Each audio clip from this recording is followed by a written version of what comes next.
adventuring in the lands of Toivoa.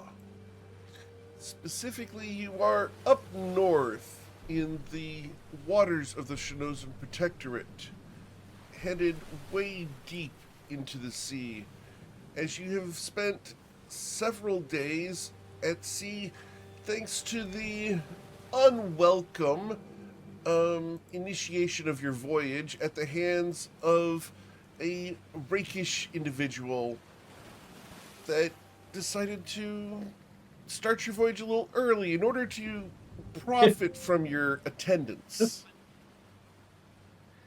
Captain Zensor is sailing the ship, and you are heading deeper and deeper into the Protectorate, where you intended to go, but not quite this quickly. As we start the new day, you guys have 3 days before arriving at the Night Spire. What would you like to do?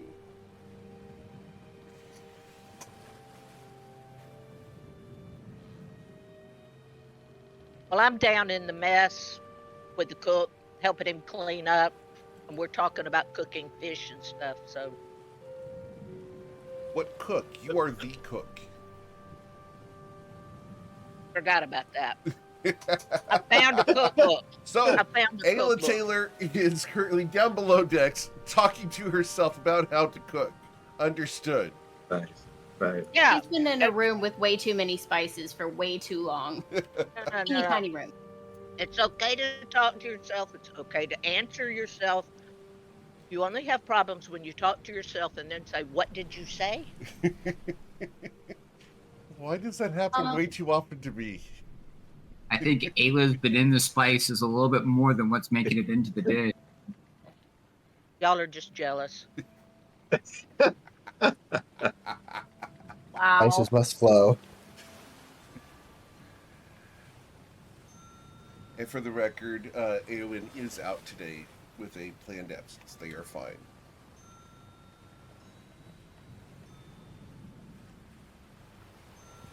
So, Miss Lauren will be writing in her diary.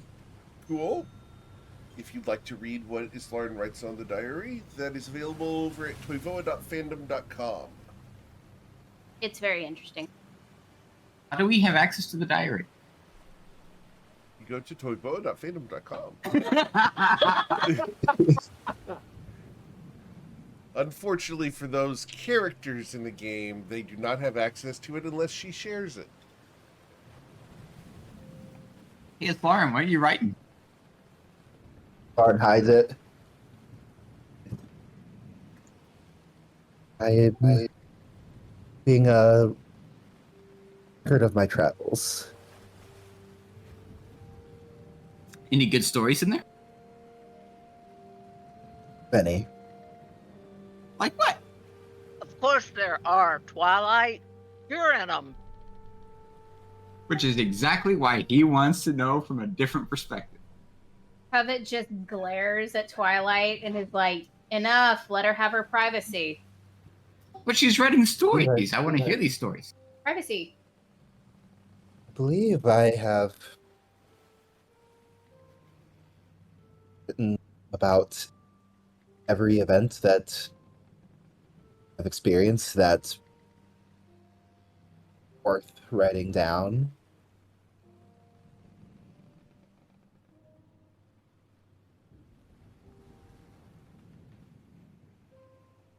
Wow, that's quite an extensive list. Indeed.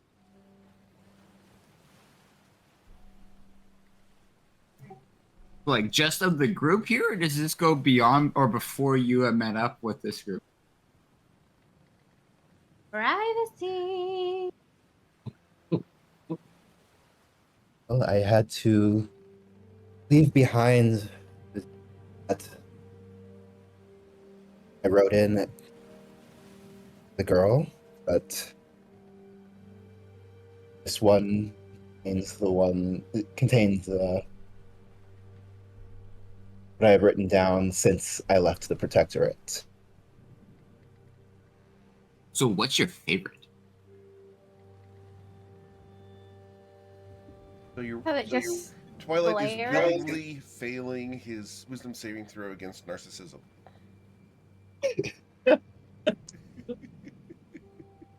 Kevin just was, he says, so what's about? And she's like, she just kind of,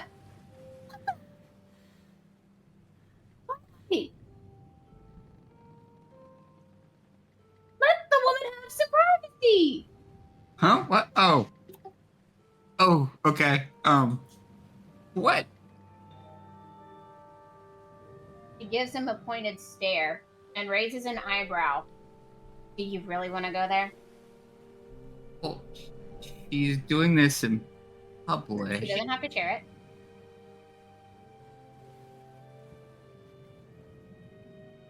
There are not very What? many areas of the ship that are truly private.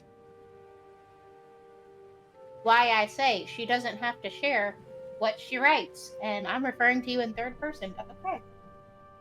No, not to be sharing the specifics, but he did ask what my favorite was, and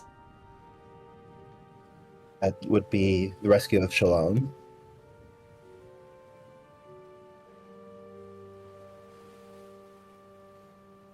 Is that because we turned Neverworld into a pincushion?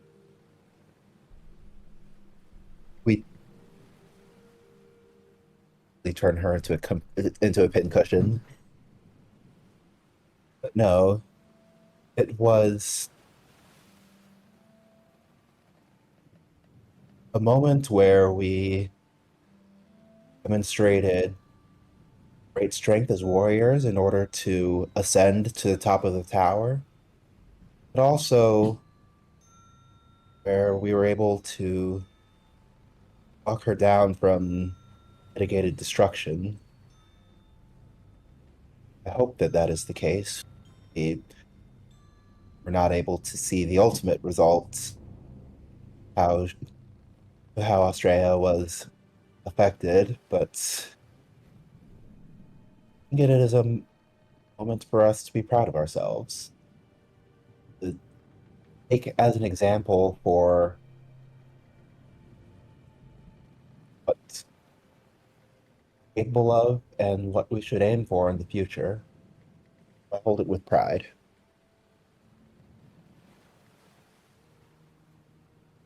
Okay. Well, I'm being drug away by my wife, so I guess I'll talk to you later. Our nods. Let the woman have some privacy. That's her journal. Good grief. Ugh. No, that's how they muse to capture the lines and the lyrics for future tales for the bards to utter across the ages. So you're sticking with that? But I do. Uh-huh. That's into everybody. He gives him a pointed glare.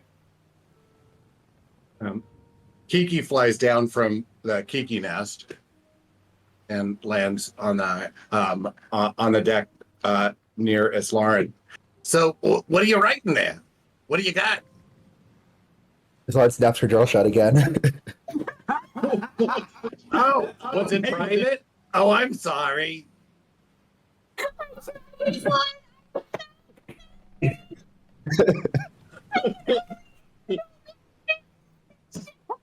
Take your inspiration. All right, I'll sir. leave you alone Just then. take it.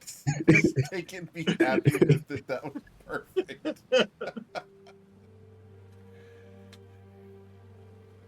The wince of pain on Kevin's face when that happened was priceless. That's Twilight all. is so proud at the development of Kiki. And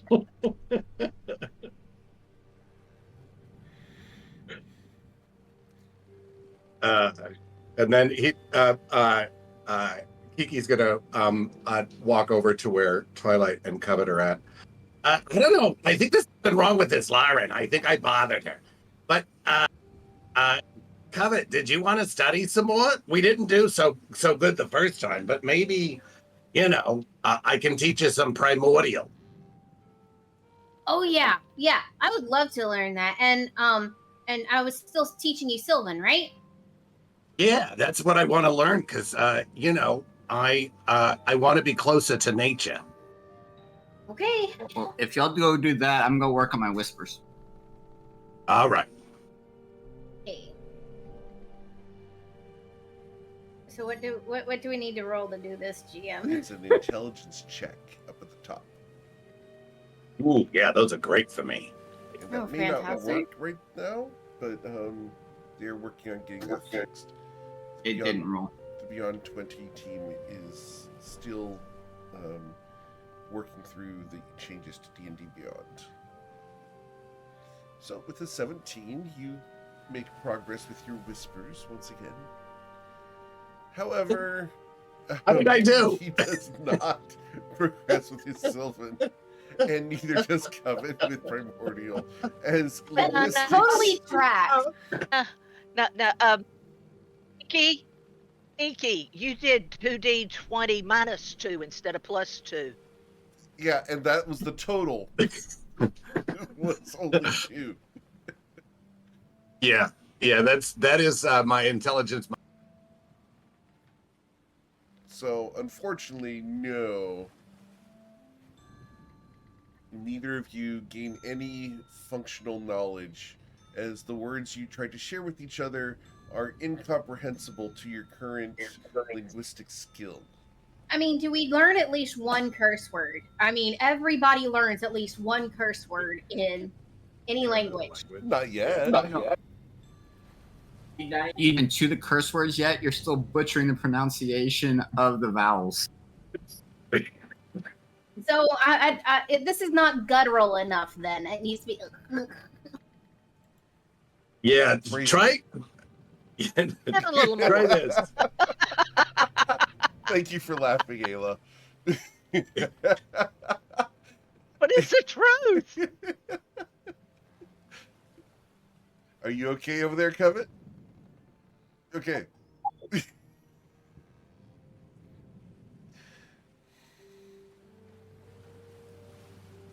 Enstein, we're good. Uh-huh. I get in trouble when I just say phrasing, which I love. All right. So, we're good. after you guys have attempted to learn your various skills, Ayla, I need you to roll your cooking check because you said you were cooking today.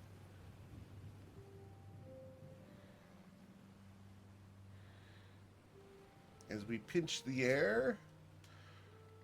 Intelligence.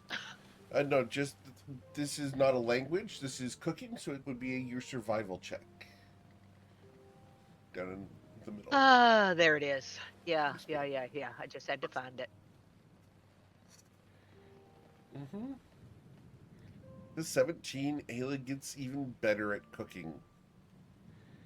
What are we cooking this morning, Ayla? A new recipe for fish and waffles. Awesome. I mean, because I can catch the fish out of the ocean, right? You know, if you take the flat It's waffle Lauren and you told make me. it a U, and then you push the fish in the middle of it, you can call it a fish taco. No, call it a waffle because it's a waffle. But if you want to make it into a taco, you may do so. You know what you call a waffle that is turned into a shape of a U? A Waco.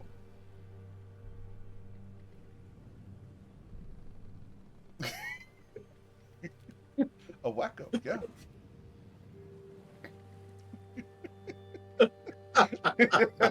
I like it. So Is that what? Do fish those come out of wacos. Waco, Texas? Yeah, uh-huh. Would not be surprised Fish wacos. at all. I'll add that to the cookbook. They have some weird restaurants down there. That would not surprise me. All right. So, as you guys sail along, it's a very clear day. Not a lot of clouds in the sky, despite the art. And Sensor minds his own business, not poking at Twilight. Does Twilight go and engage with Sensor?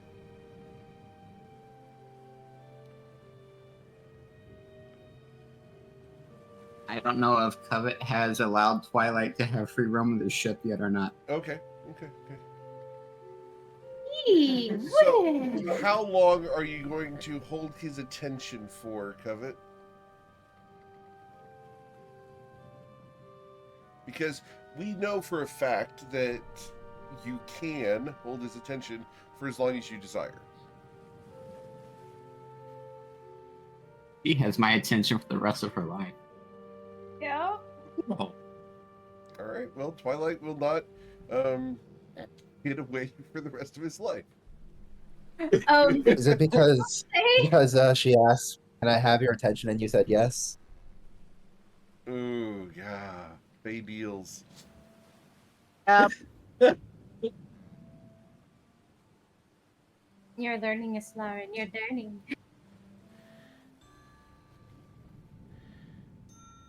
All right. Twilight can walk around the ship, but he has been told leave Sensor alone. Out of respect for Islaren. so does Lauren ever tell us how or what we need to do in order to get the favor of the Protectorate that we can take over to this Queen of Shadows chick? She told me that she doesn't know who's going to be on the council, tribunal, so she really can't give me any information about it.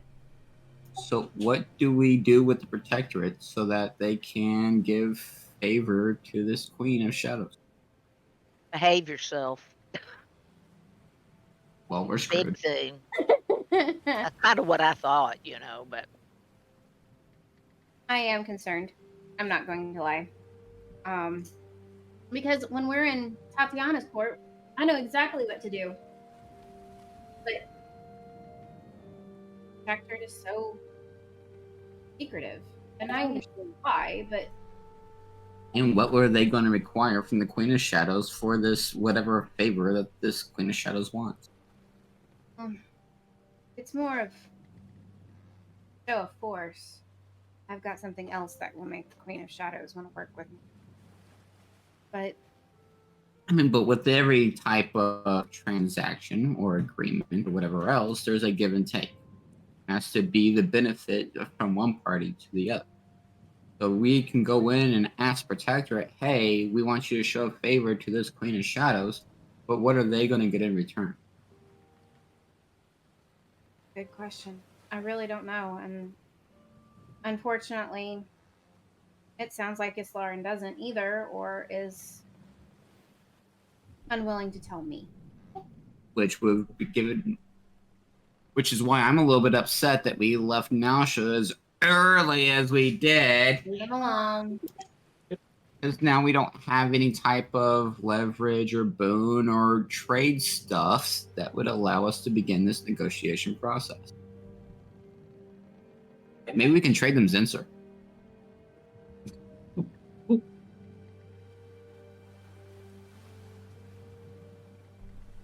I wonder if he's got a bounty on his head here too.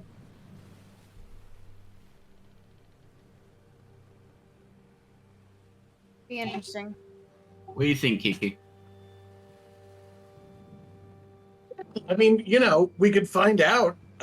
He doesn't seem to get along with many people, so yeah, I'm willing to give it a shot. No, Get I'm ahead. not. How do we start this negotiation process of the Protectorate providing support or offering support to this Queen of Shadows? It's not so much of. Well, it is protecting the court. I mean, her court. I don't know. The people, but they seem pretty strong as it is. So what's in it for them is what I'm trying to get at. We get Yeah, you got to have two sides to every deal, right? Exactly. right. So It's almost like there's an art to it. the question is how. I mean, unless Islaren knows more than she's letting on, which is possible, she just may be wary of giving up those secrets, and I don't blame her. That's Protectorate business, but we have to have something here.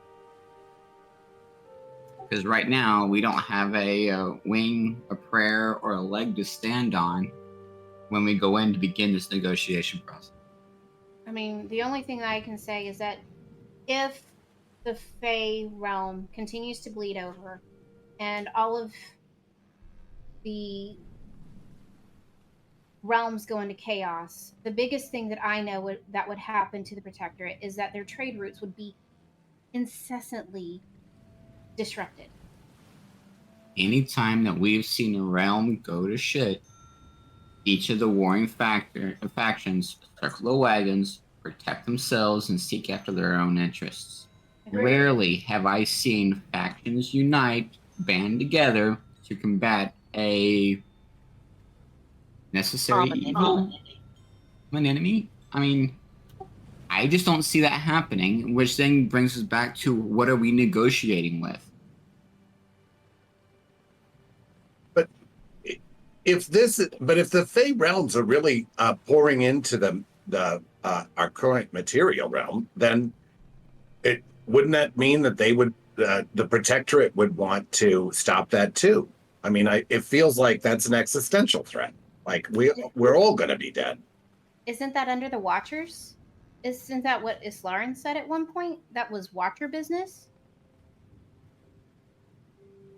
Which means they cut us out, don't talk with us out together, so they'll take care of it, and then we're still back to where we were before.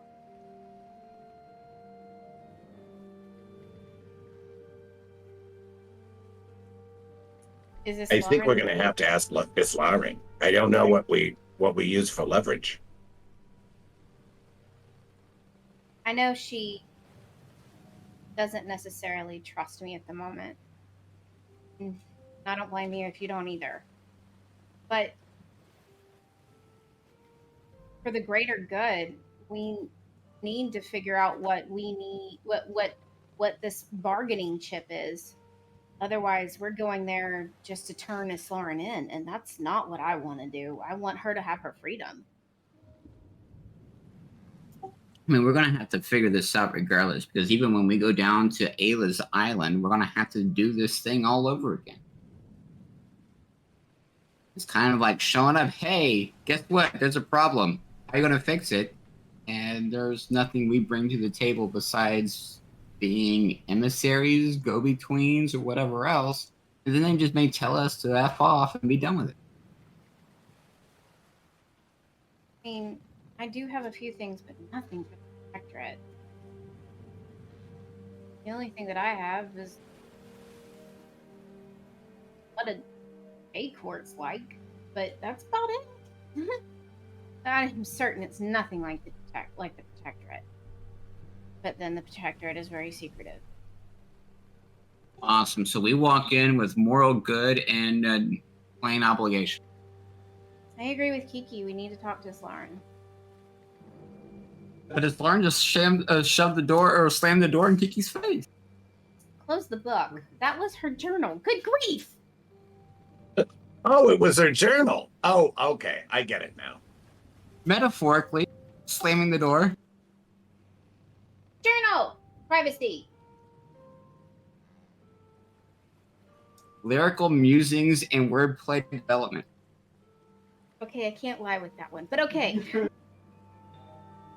Alright, so, I guess we need to go talk to Islarin. What do you guys think? I think you need to let Covet approach Islarin, and then you two stand behind and be quiet for a minute. You know who I am? We may have to gag him and tie him up. That's not for polite consumption. Company. Or public consumption. There you go. It's for polite company only.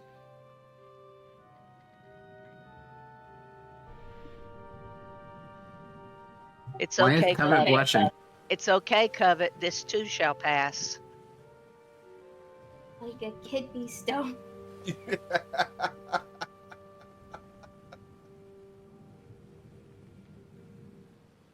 Alright. So I guess I'm gonna head over and look for Islarin again. So, Islarin, The third person to approach you while you're writing in your journal is Covet. Look, Again, I Miss know you're. Lauren slams the journal closed as soon as she sees I don't Covenant want to approaching. know. I don't want to know. I'm not kidding. Okay? Trust me. Every woman has her secrets. Covet, ask her what she wrote about me. Oh, is she writing about us? Yeah, what did she write about me? Ayla, do you have those little rags that we could stuff in mouths, please? So I got the ones that just cleaned the floor with. So not only has Covet approached you, but now Covet has brought Ayla into the engagement as well. That's okay. I've got the rags I just cleaned the floor with, what we can use.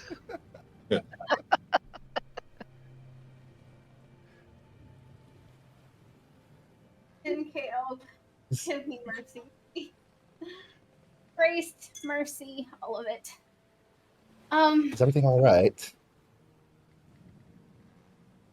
Look, I'm not gonna lie. Kiki and Twilight, and I were over there when we were talking, and we know what you have to face when you get there. It's making sure that you don't stay in the Night Spire forever. And we understand that. But we also have our own, as a group, have our own mission to accomplish as well. What?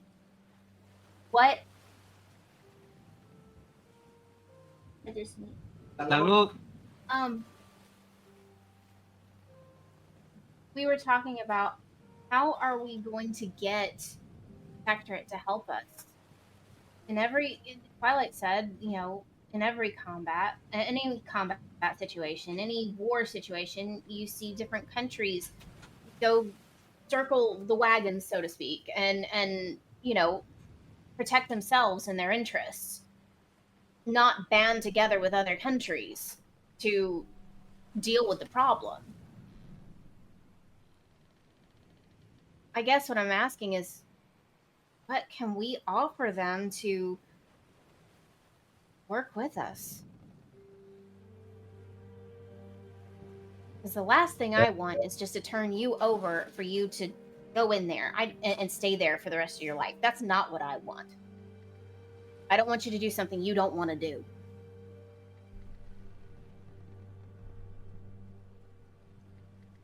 This is an excellent question. The one piece of knowledge that I expect that we have that I am not certain that they have, well, apart from the knowledge of the Fey realm's incursion into the material world, is that of the world eaters seeking to confront Sigeos.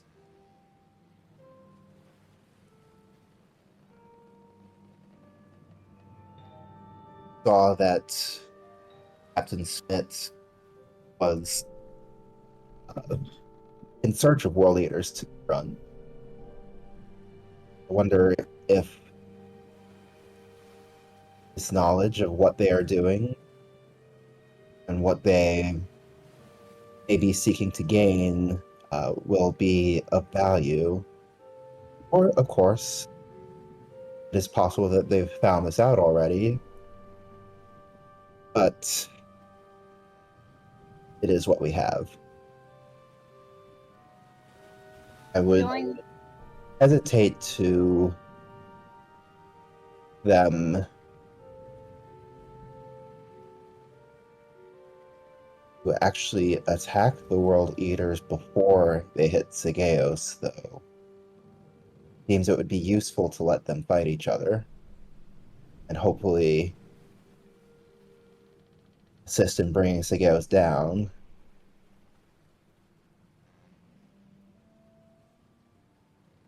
May gain a lot from whatever they may find in a dragon's hoard. What about the Queen of Shadows? What can they bring her? Or what can she bring to them?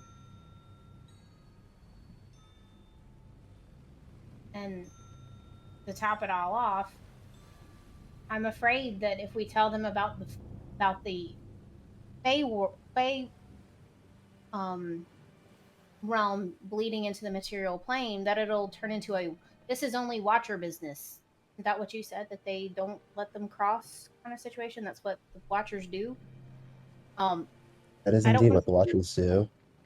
I don't want us to be cut out of it because that might be our only way to Shantara Grove.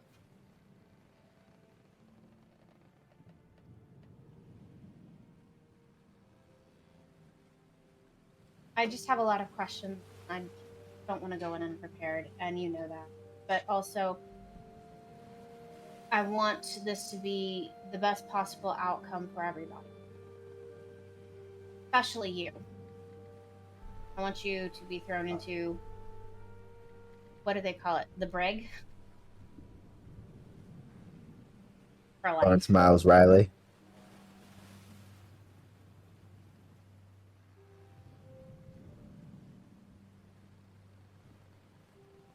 So, what do you think? I think to brush up on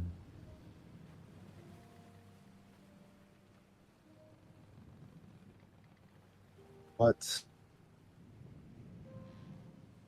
Portland trades, what they can offer, whether or not they ship things out of South Cove through, particularly through Cervantes waters. I have no idea if that is something that we wish to be entangled in even further, but there is opportunity potentially there. But I admit that I am not very well studied in Coraline itself, considering we've had little relationship with them apart from hoping that they keep an eye on Shu.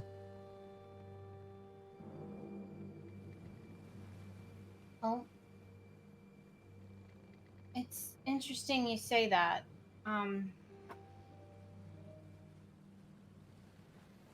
Rumor has it that the queen has lost control, but not exactly certain how. A friend of mine said that shadows are running amok. Or is that someplace else I'm thinking of? I have to go back and look at the notes.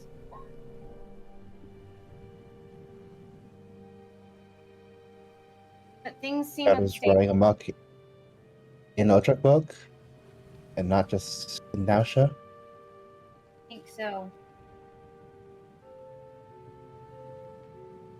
It is deeply concerning.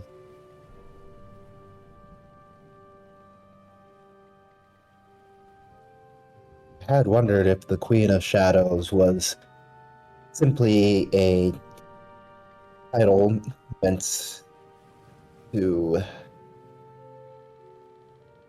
sound good or a title that had meaning. I don't know. But I have a feeling that we'll find out one way or another. Indeed. I think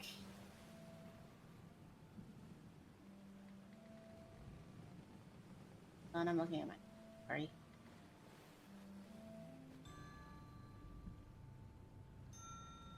The other's standing outside, by the way.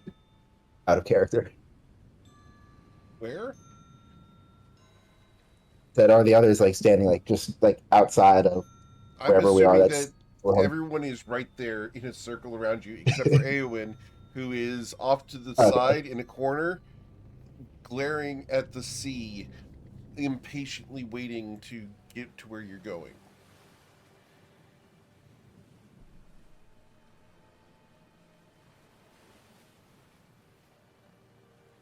Twilight was told to let Covet talk.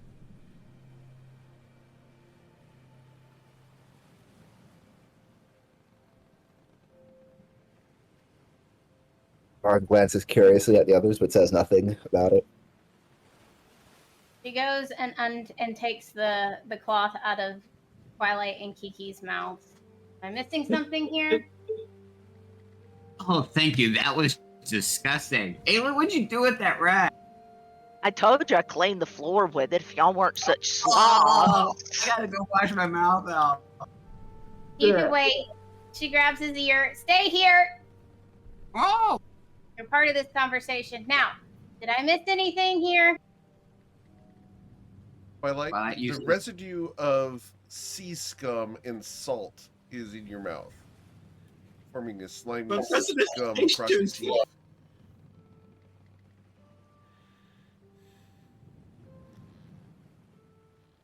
I tried to clean my mouth with this spell. Okay. Once again, your mouth is shiny and clean. Pretty fresh. That was so bad.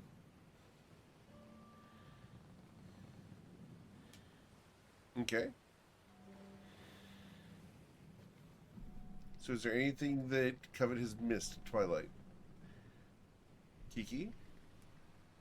I wasn't listening, of course, but had I been, we were thinking that maybe if we offered our services to maybe I don't know. It sounds like the Protectorate might need some help. If we offered to help the Protectorate in exchange for them helping us, we could gain an ally.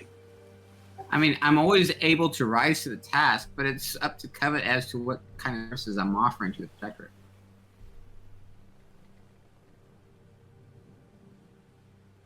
Covet, are you going to help Twilight rise?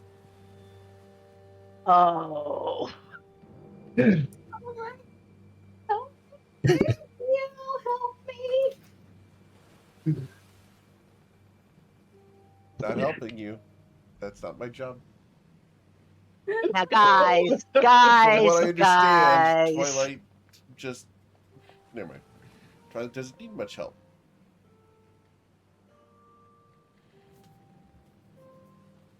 Of course, I'm ready to perform at a moment's notice. Oh,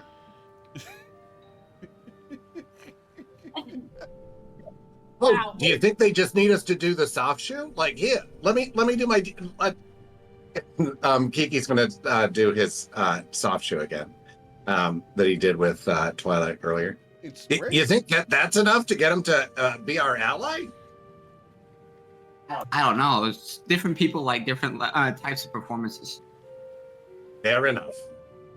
That's why I have a whole list of techniques available.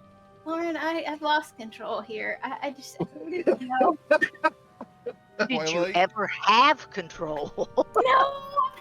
Jesus. The question becomes, Twilight, what are those techniques? Oh, see, here is a technique of performance enhancements. Here is a technique of dispel poor magics, in case people just have things that are making them perform poorly. Also, there's a mastery of tongue technique that I have as well, but never fails to offer up the dynamic exit. Stage right.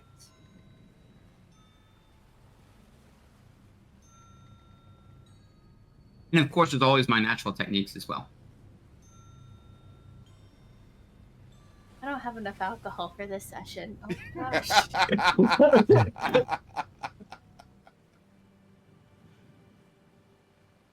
Okay, I don't have any, and I could use it. What, these techniques? Of course I can give you some of these techniques. Which one are you looking for, Ayla? No. Miss What Lauren, in the- what kind of I'm not gonna use that word. What can we do to help the Protectorate and their investments? Yeah. His idea is sound, that we may be asked to serve the Protectorate in some way. I Which, mean, of course, as it being from there, I would be duty bound to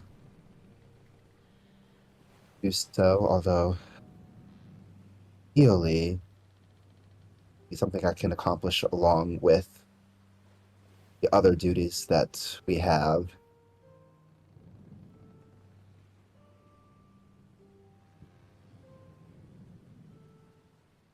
I So think We may simply be need in to a ask them.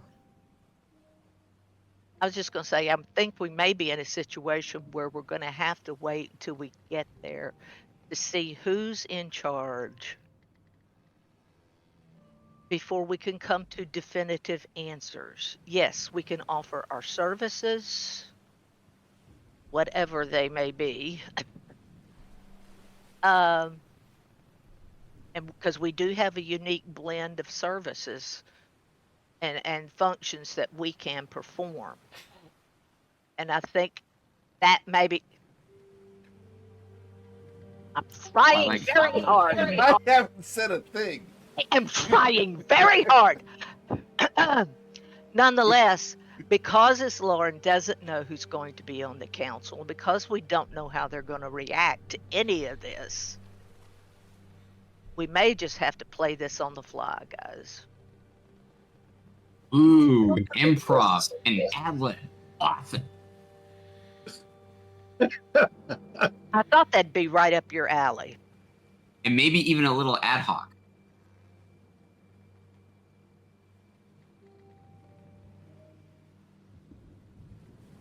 you just see Tubbet sitting there, standing there, looking at everybody and understanding what's going on and understanding what needs to be, that this is going to be very much in the line of improv and okay, she understands that, but she's looking at everybody because she always likes to have some sort of plan going into a situation. And she's looking at Twilight like a codfish. Her mouth is just opening and closing because she doesn't know what to do at this point. We're going in 3 sheets to the wind without a plan, and we're going to play it by ear. This will be the greatest performance ever.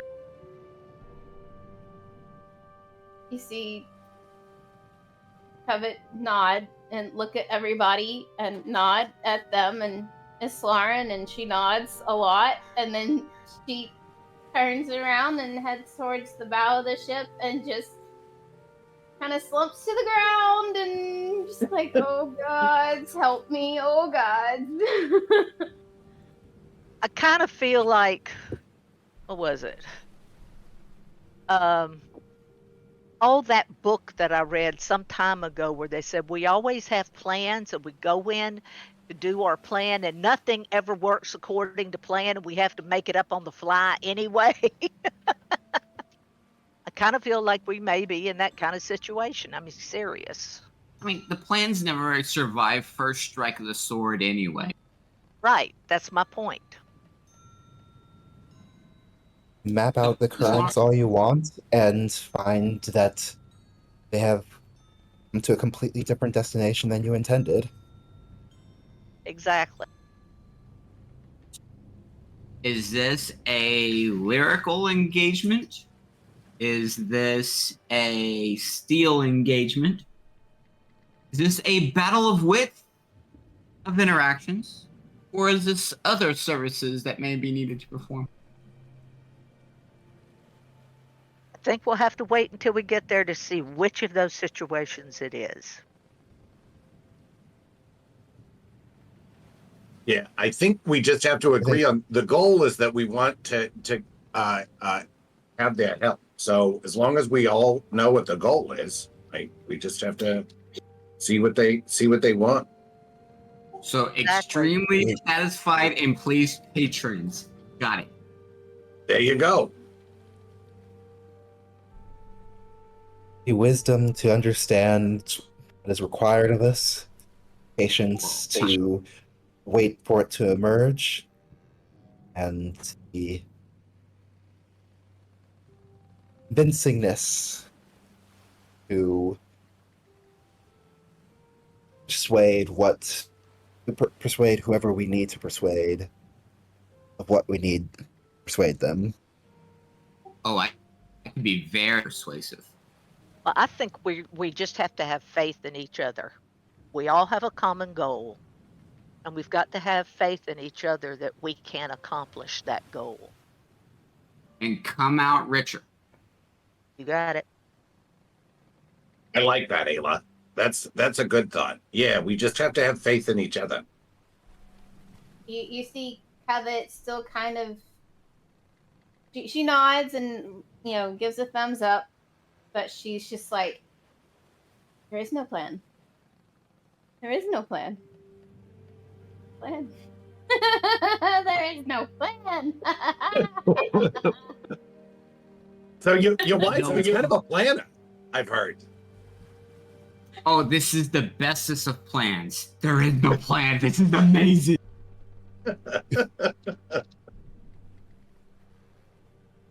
What could go wrong? Oh, don't Absolutely say that. nothing because it's according to plan. Don't say that.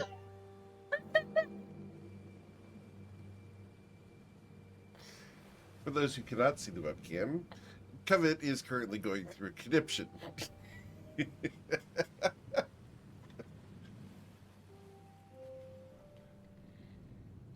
I'm fine. Mm-hmm.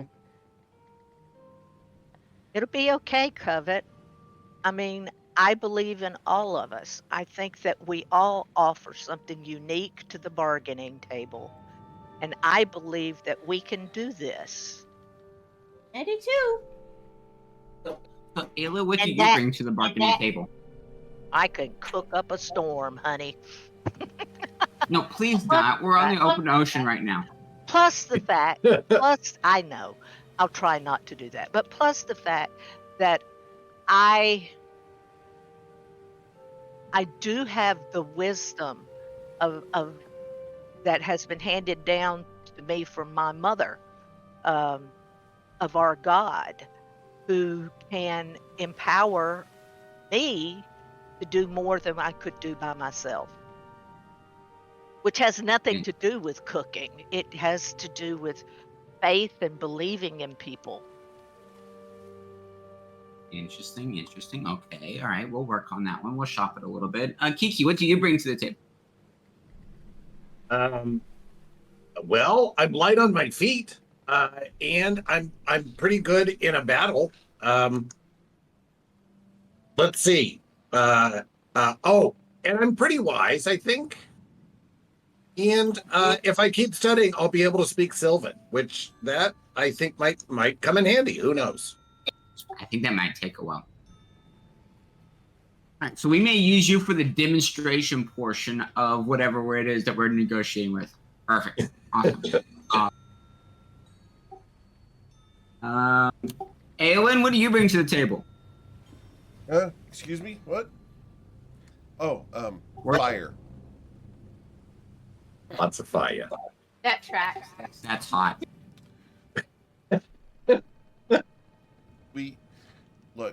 We could just, maybe we should be nice to the council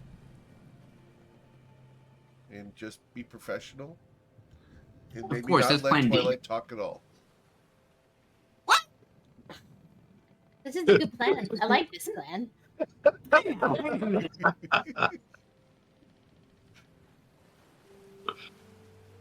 They covered Protectorate Engagements 101 back in college. At least I think they did. Did. Yeah, but what did you make on that So what they- course? What did they teach you? To protect yourself when you're engaging, of course. Ah. And you just killed Ayla. Emotional damage. The fact that she turned bright red is hilarious.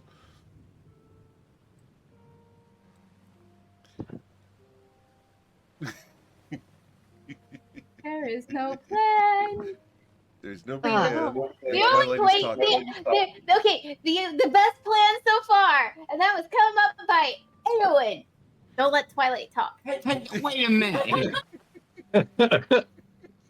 I'm a very nice and interesting person, and all the various governments get along with. You're taking that route now? Why not? Why not?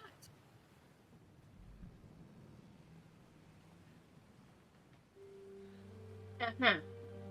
I can be very persuasive, and I'm good with my tongue.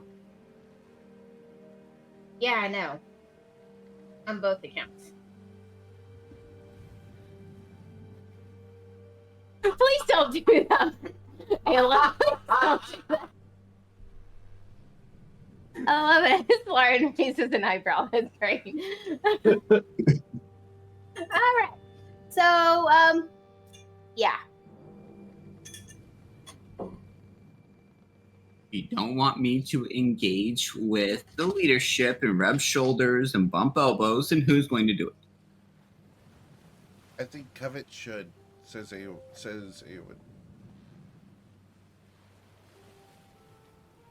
Congratulations, Stagger it. So, Kevin, what are we doing? We have no plan. We Perfect. do. We Just have shut a plan. up. We're going to wait. No, We're gonna no. wait and see what happens until we're gonna wait and see who's in charge. And then we go from there. Yay. I know it's not a carved out plan for you, but that's what you have to learn to be flexible in some situations.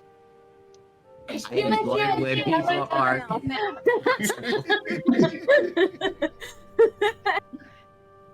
And when you're dealing with unknown factors in government, yeah, sometimes you just have to wait and see.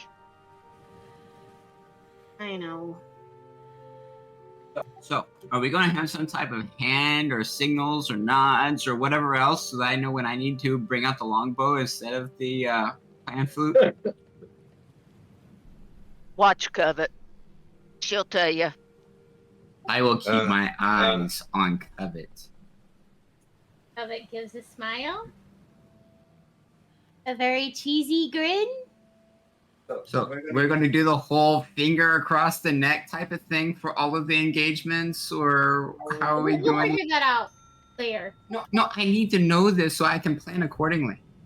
We don't have a plan. Perfect. That is the plan. So just to be clear, the plan is to have no plan. Yes. Covet, you have to come up with a plan. You're the leader of this band. Anyone said so. Nice. So what do we do, boss? Get to the Night Spire and find We're out. already going there. Perfect. We- Phase 1 complete. We're not there yet. Okay, phase 1 ongoing. What's phase 2? I'll tell you when we get there. Okay, I can deal with that. And phase 3 is profit. It's Lauren. What about you? I mean, if you're feeling like you are in danger, or if you notice things going wrong, is there something you want us to do to get you out of there?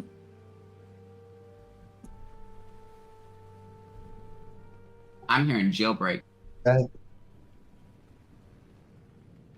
suppose that depends entirely on the nature of what is happening.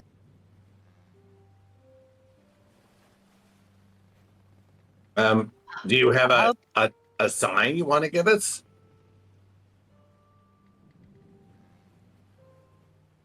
I'm hoping we won't get to the point of jailbreak.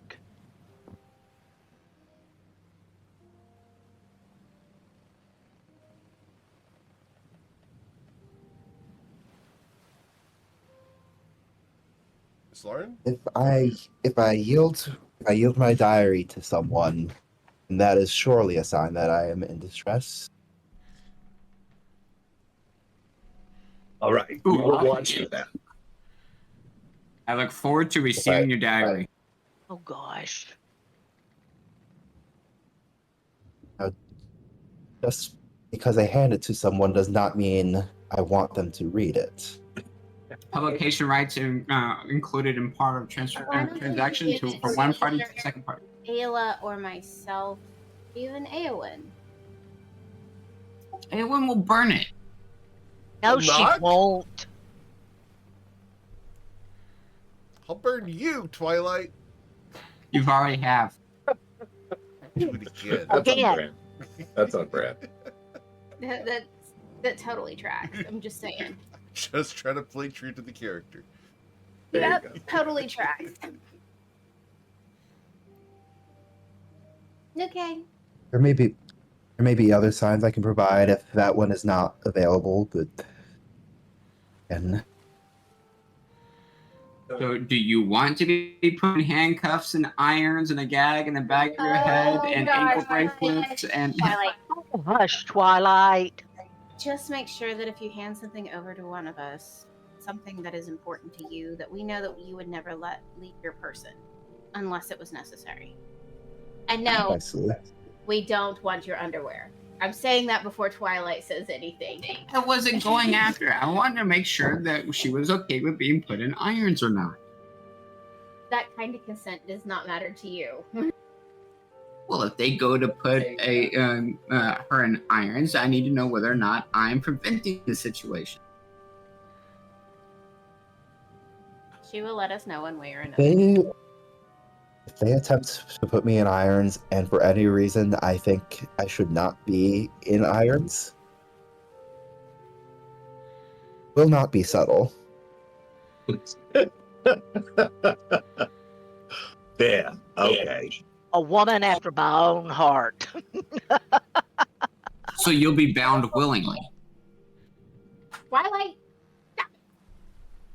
Ideally, You not. need help, Twilight. Why does everybody keep saying I need help? Because you do, my son. So, Miss Lauren, whole journaling thing works. Is that therapeutic? I've heard that it is. You can get rid of a lot of frustrations that way. For me, it helps me organize my own thoughts. Or I often have various conflicting notions swimming about in my head until I can begin to write and figure out how they may intertwine, how they may each contain truths, even if they cannot be reconciled. Occasionally, I can reconcile them. Do you think that something like this, along with what Kiki is teaching me, as she looks at Kiki, this along with meditation could help me center I myself? absolutely do. I I think think it could. having a record of what you think now would be invaluable for ensuring that you are not changed by Aaron makes a vague and rather dismissive gesture really intended to refer to Leslie.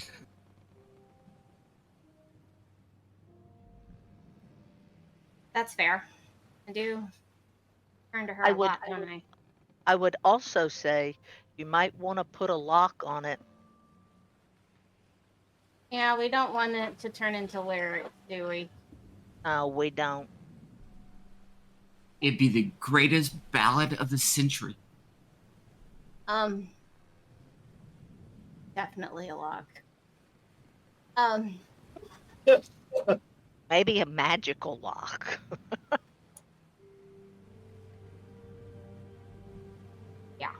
For sure.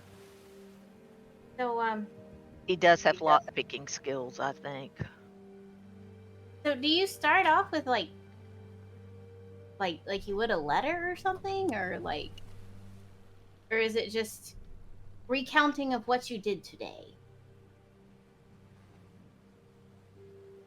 Everyone I've always knows. written it as if it were a letter. Letter to my diary. Perhaps a little bit silly, but it is easier to begin that way rather than to figure out where to begin.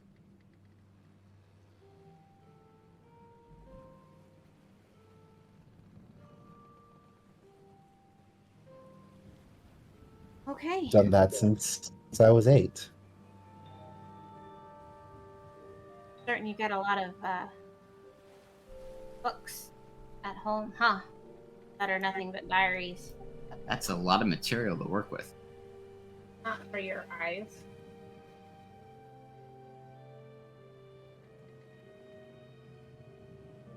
I'll give it a try. I'll see what kind of see if it helps me with the meditation to get balanced. Maybe it'll As help. well as your flexibility. I encourage that. And might I make one suggestion? Of course. I would suggest that your first entry, write one sentence. You can write beyond that one sentence, but dedicate one sentence,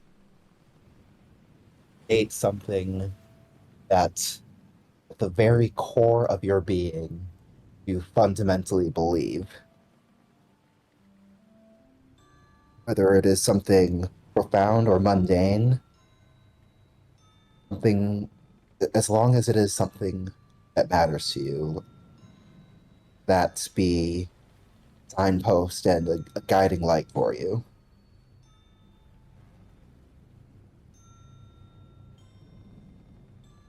Okay, I can do that. It'll probably be kind of,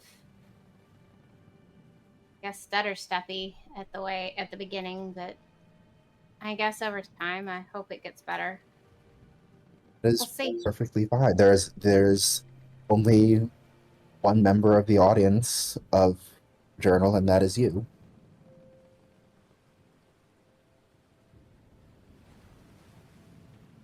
Guess I'll start that today. That'll be interesting. Thanks. Both of you. Means a lot. That y'all are keeping me on the. We'll make sure you hold on to yourself. That is You definitely just got to it. let us know. Right now I just want to keep I want to be, you know, who I need to be for everybody, but also I want to do what's right and be a good person. So if this is how it happens, then this is how it happens. Just be honest in everything you write. You're my person.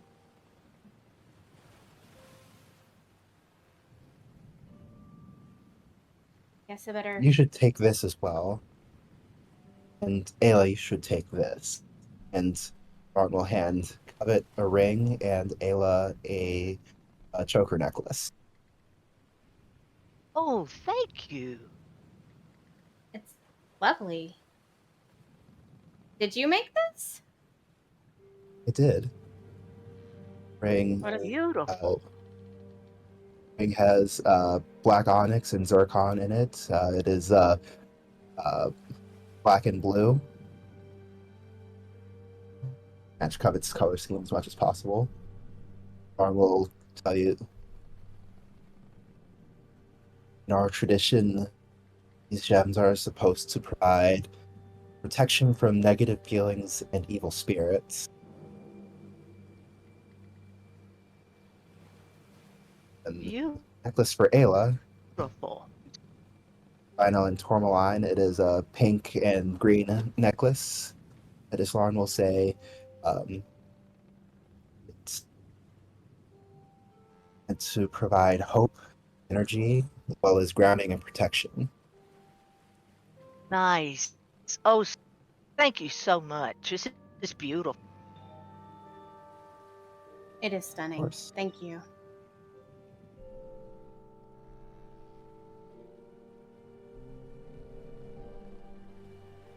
All right, so we ready to get there?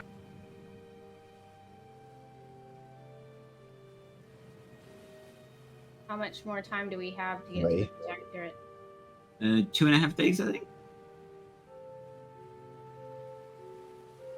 So we get in. I lay down my lyrical, amazing prowess. I wow them with the legends and the lore and the activities, and I stand by and wait for the reverence. I thought I we think weren't they're letting not- Twilight talk, says Eowyn. Oh, we threw away that plan. No? We're gonna deal with what's going on with the pier when we get there. That's the plan that dissolves upon initial contact, and then we go to this one that I just offered up. That's plan B. No. I'm gonna go write in my journal now. What journal? I have a notebook. You have a notebook? And- It's on your character sheet?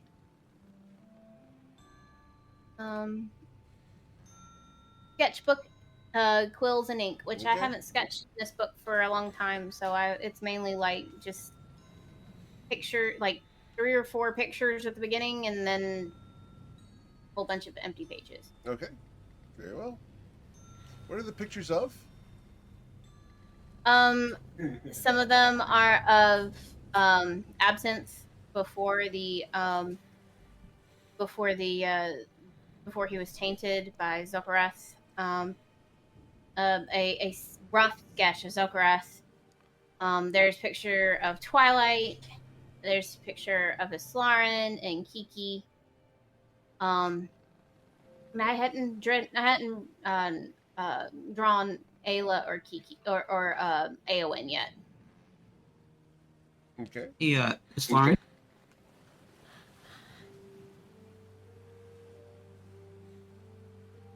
Lauren, I happen to have some pieces of individual dragons and things that we have fought, like a young bronze dragon breath gland, some dragon claws, some leaper hides and qualdric hides and things. Is there somewhere once we get to the Night Spire that we can use some of this to trade or get some stuff crafted or something? I would think so.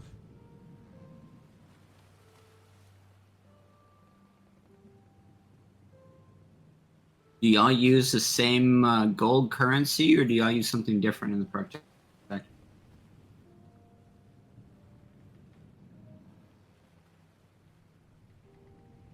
Y'all don't trade seashells or something, do you?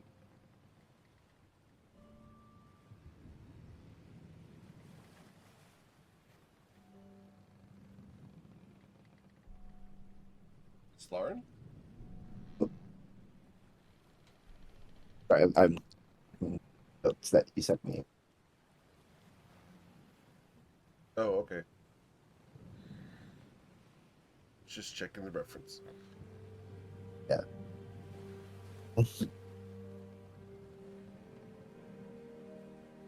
It's from land are particularly valuable. Ooh, interesting. Okay. Now, is it a trade barter system or is it a sell and buy? I mean, how are we looking that we might be able to do business once we get there?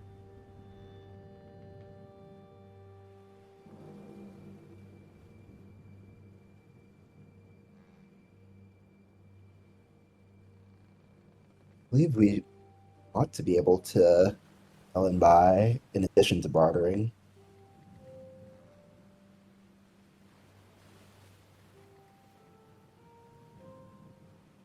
All right. I will keep that in mind. Thank you very much.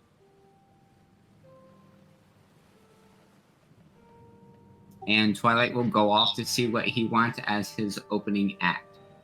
Okay. Covet, are you going to watch Twilight practice, or are you going to let him go and fulfill his own curiosity of his own skills?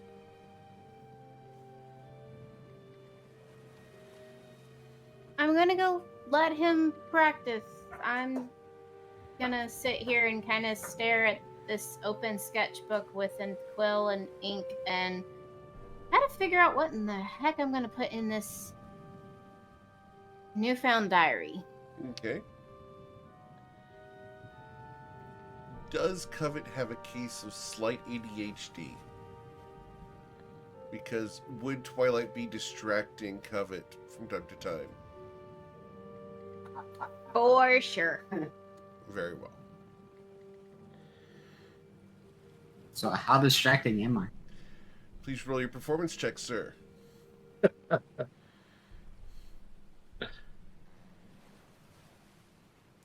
Covet, can I get you to roll a wisdom saving throw to write anything in your journal instead of watching Twilight perform? You're going to have to do it manually because the add-on is broken.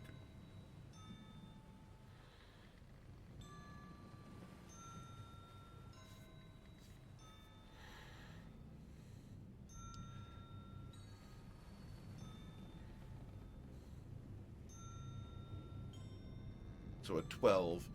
Twilight is too distracting for you to journal properly. You get several sentence fragments together. However, the incoherence of it is not great. She gets mad and rips the page out and wads the paper up Uh-huh. in small pieces, and then shoves pieces in her ears and goes down the stairs to where it goes to the captain's quarters where she and Twilight are to see if she can get some quiet. Cool. So you can go to the captain's quarters to get some quiet away from how handsome Twilight is in the sun. She walks past him, giving him a kiss, and then goes towards the captain's couch and locks the door. Twilight, you've been encouraged in your performance. Woohoo!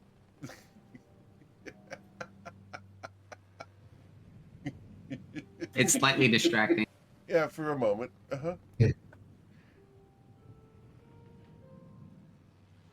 So, as you guys spend the rest of the day sailing, is there anything else you'd like to do before evening? No? Okay. I'm assuming that I will take over for codfish at some point in time. Take over for codfish. Sailing the boat. Oh, okay. Yes. Captain Sharkbait. Yeah. You may take over and do your shift of sailing the ship. You could just call him Chub. I think that's too close to pal for him. Kiki's gonna go up to the Kiki nest and watch out on the horizon to see if there's any problems coming. You will see several ships. They're minding their own business, but they're definitely all over the place. You are reaching a much higher concentration of vessels than you had seen before. Hey guys, we're reaching a much higher concentration of vessels than we've seen before. Got one job on this ship. Oh, I'm Took rusty an up that for hour this and session. 18 minutes. We're slipping up, guys. Yeah. All right. So, In the morning, when you see the captain's door, the captain's quarters door, you'll see it has how long have we been here? almost 2 weeks. And how long has it been since since we were okay? So it's been almost 2 weeks. So it's what? How long has it been? 12 days. 13 days. 12 days. Okay, so how long has it been since I ate the last ferry? or Ardini had. So that was That would have what? been 12 days ago. 14. Days ago. Okay, so you'll see a new sign on the door that says, "It has been 12 days since Covet has last eaten a fairy."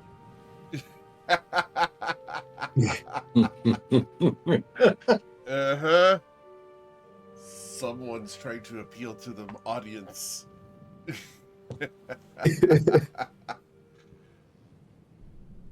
All right. So, you He's gonna guys be wake up. hungry when we get to the protectorate. Oh, yeah, that's not going to be a bad thing at all, is it? It's going to come down before we actually make it to the protectorate. She takes it down. Uh-huh. Very quickly. All right.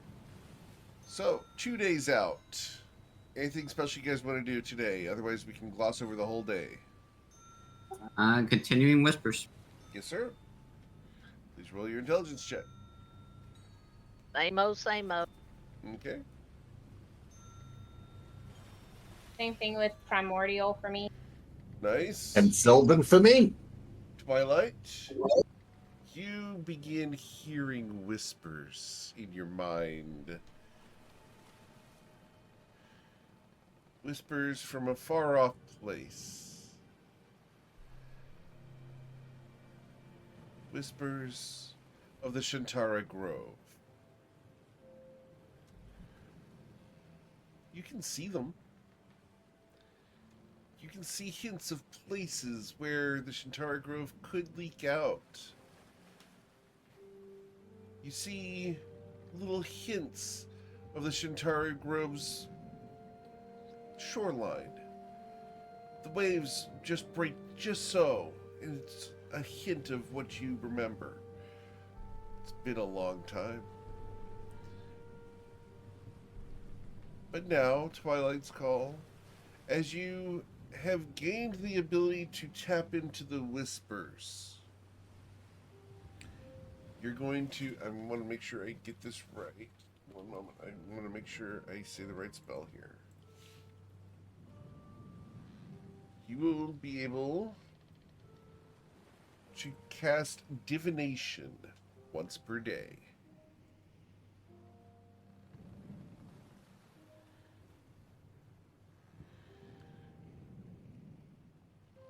Yeah, that's not showing up at all. Right. I'd say I will have to grant you a feat that will allow you to cast divination once per day. Okay.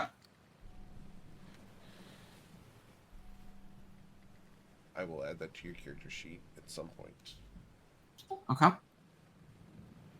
That's not what I meant to cast. Sorry. The thing D&D Beyond is not letting me see all sorts of stuff. All like I can't scroll to the top, so it's weird. You need to refresh.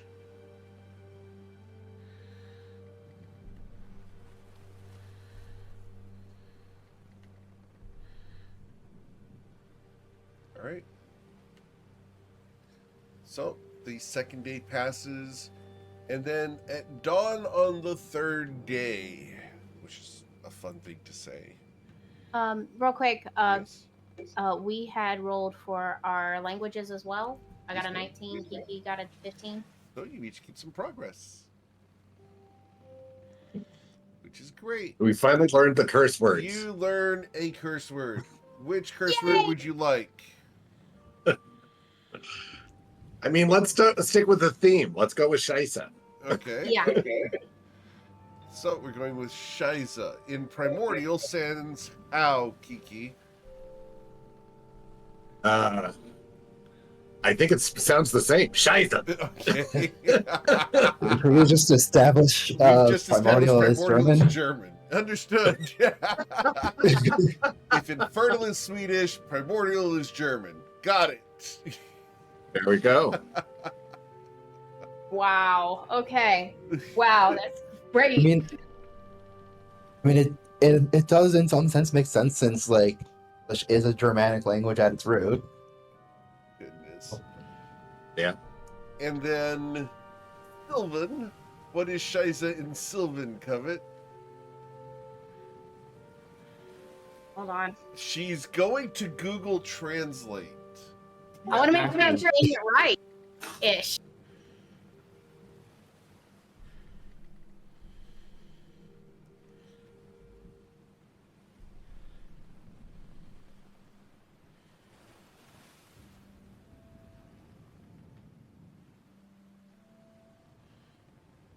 Uh-huh. Okay.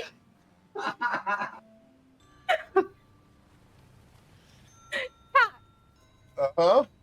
CAC is Gaelic for shit. All right, there we go. Yep. So, just to be That makes clear, Kiki is walking around saying Shiza, Shiza, Shiza, and Twilight hears Covet walking around saying cock, cock, cock. And Twilight as she rang. Oh god. I knew this was gonna happen. God dang it. All right. That checks out. Yeah, it does. All right. So, And I just want to say, those who are in internet world and actually speak Gaelic, if I say this wrong, I am so sorry. it's probably like sus. Probably, but I apologize out there. I'm sorry. Okay. So, you guys pass the second day, and at dawn the third day, up ahead of you, there's a cloud bank that spreads across the entirety of the horizon. Hey guys, there's a cloud bank that goes across the entirety of the horizon. Got one job on this ship. The captain smiles and goes, "Well, we're here. And we'll drive the boat directly towards the center of the cloud bank. Is there anything you guys would like to do before entering it?" So is this where we throw the shark bait overboard? Once. Is this, Why? do we need to change into our formal clothes? No, we're talking about whether or not the codfish was swimming. Not yet. No, we may need him yet. He got us here and talked us out of trouble. We may need him yet. Hang Fine. on. I would say we just wait to see what happens when we get there with this Lauren. Well, if anybody's expendable, it's shark bait over there. Agreed? Yeah. Kiki? Yeah. Oh, yeah. Got it? Lauren, No, I asked you first. the only reason why he's alive now is because Islauren asked for us not to kill him, so I still defer to Islauren. Islauren? Lauren is standing at the bow of the ship, kind of staring out and not paying much attention. She abstains. What's your vote, Covet? She gives Twilight a glare and walks up to stand next to Islauren. Perfect. She's in. Aowen, you good with this as well? No, Twilight. Oh my. Just behave for a few moments. It'll be okay. That checks. Twilight starts convulsing. Are you okay? Do I need to shoot you with the firebolt? Again.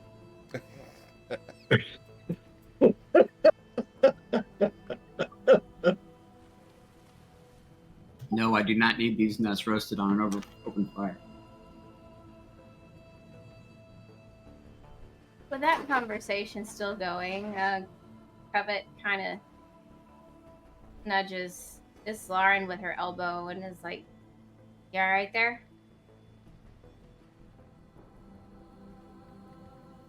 I'm not certain. But move forward nonetheless. Just know I've got your back. I've Because got as yours. Lauren just knows, as long as we're here, you know we're here for you. That You're means a not lot to alone. me. So I will actually use this divination 1 cast per day. Okay. And Twilight wants an understanding of what's getting ready to occur once we get to the Night Spire. Okay. Interesting. So the question is exactly what? Because asking for an understanding isn't a question. What is the question?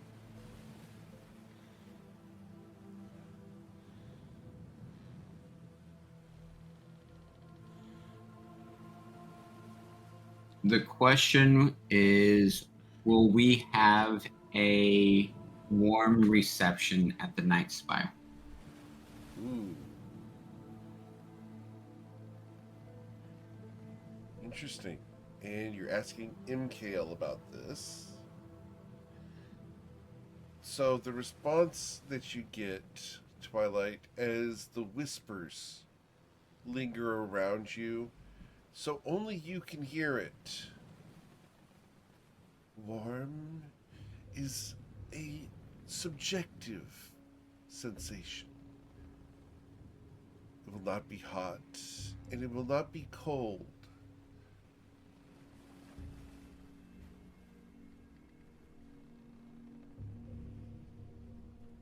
Okay.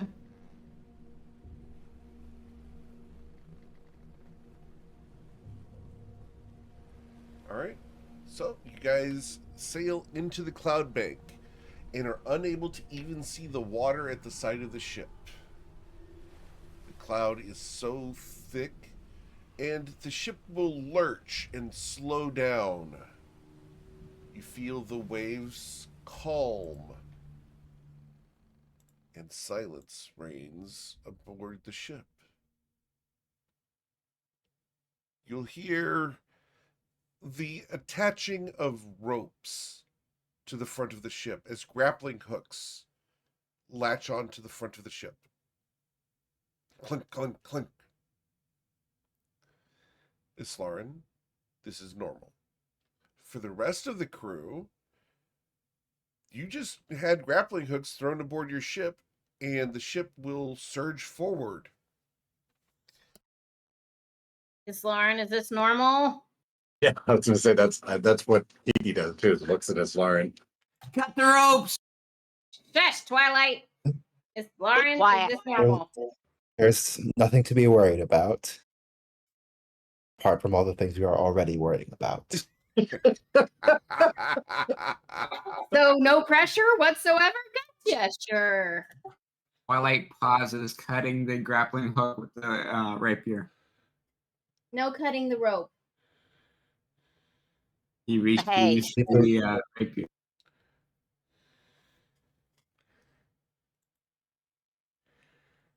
So, as this boat moves forward, it will come out into the daylight, revealing the Night Spire. An enormous tower rises from amongst others in the ocean. You can see that there's many people sailing to and fro, and your ship is being towed by 3 small vessels. As there's no wind here, those vessels are being propelled by an crystal on the back end of the ship. You see no paddles or sails on these ships. They seem to be moving of their own accord. The person at the back of each of these small vessels seems to be steering it with a wheel of some kind.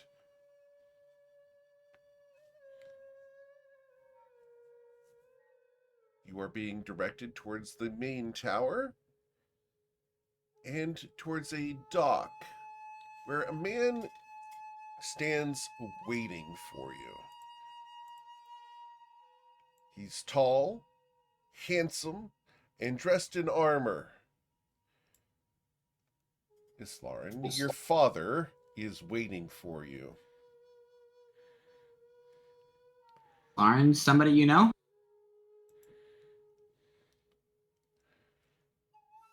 Yes.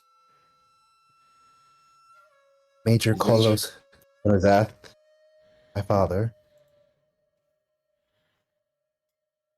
I will stand at attention as we approach.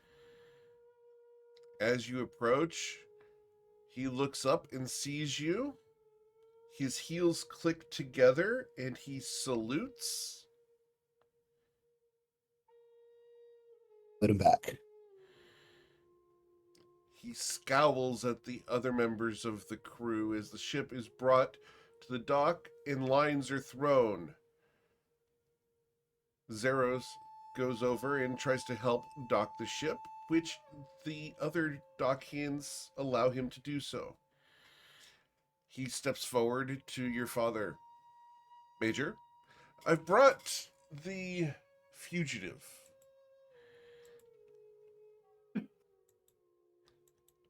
As agreed, she's unharmed and intact. I take my payment now.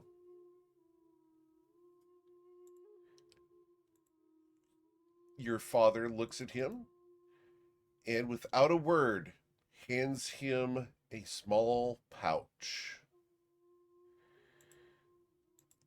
Zeros will look over at Twilight. As agreed, your cut is on board your ship. I don't go back on my word. You'll find it in the captain's quarters, under the chair.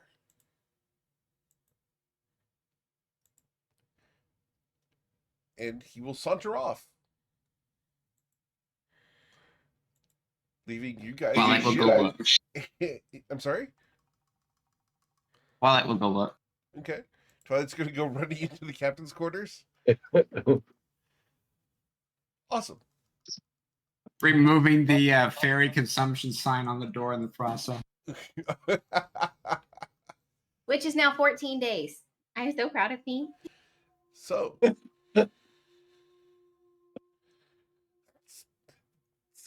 Twilight, as you run into the Gone on captain's a quarters, on the underneath the chair in the captain's quarters, there is a small box.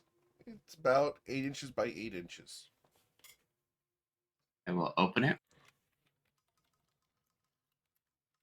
Inside, there are a series of crystals. Very pretty. They're gemstones.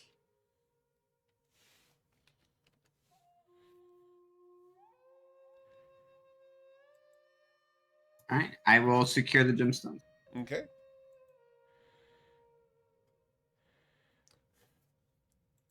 All right. Evid is still standing next to Islaren. Islaren's in front of her, of course, but, you know. I will walk back out and join everybody else with the gemstones in my pocket. As you come back out, the major is standing there, glaring at the ship being tied up, and will make a gesture and snap his fingers, at which point 10 men, all with halberds, dressed in armor, come marching up, all in lockstep. They come to the gangplank, which they place against the ship, and they march on board your vessel. They approach Islaren, and half of the 10 men, 5 of them, point their halberds at the rest of the party, while the other 5 point their halberds at Islaren.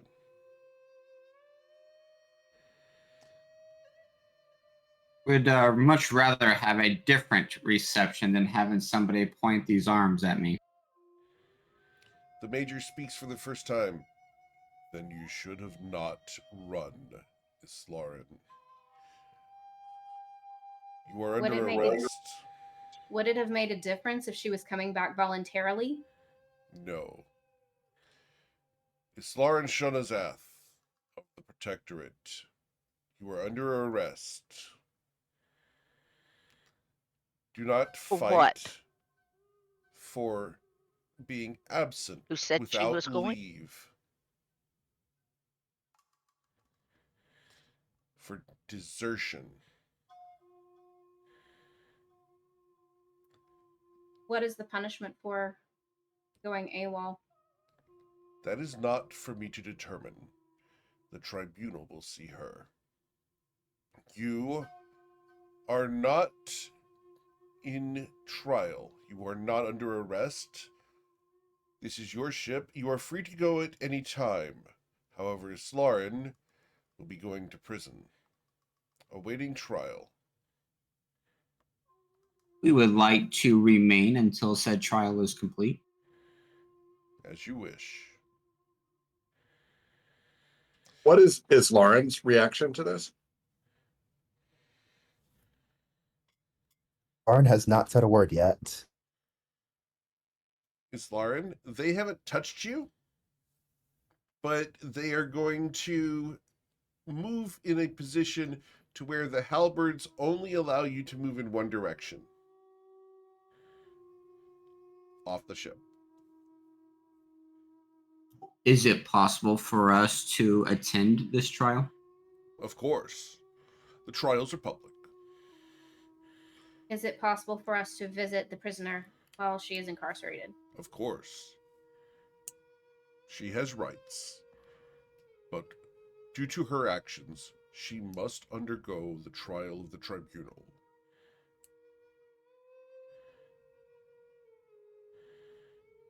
Will she have representation Of to course. produce her defense? Indeed.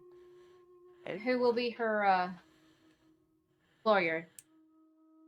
That is up to her to determine. But I have recommendations.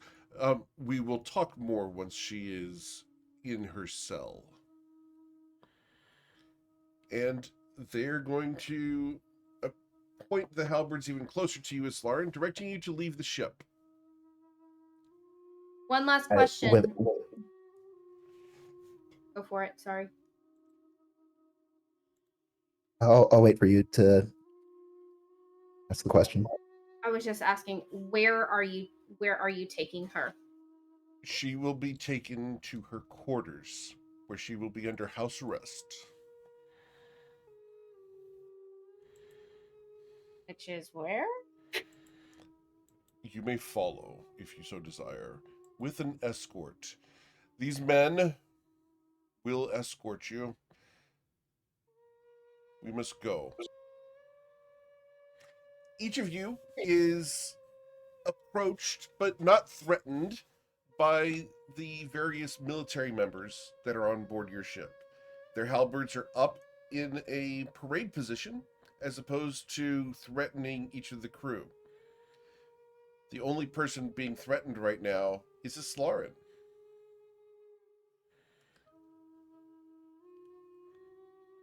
Arn will finally speak and say, I will go willingly.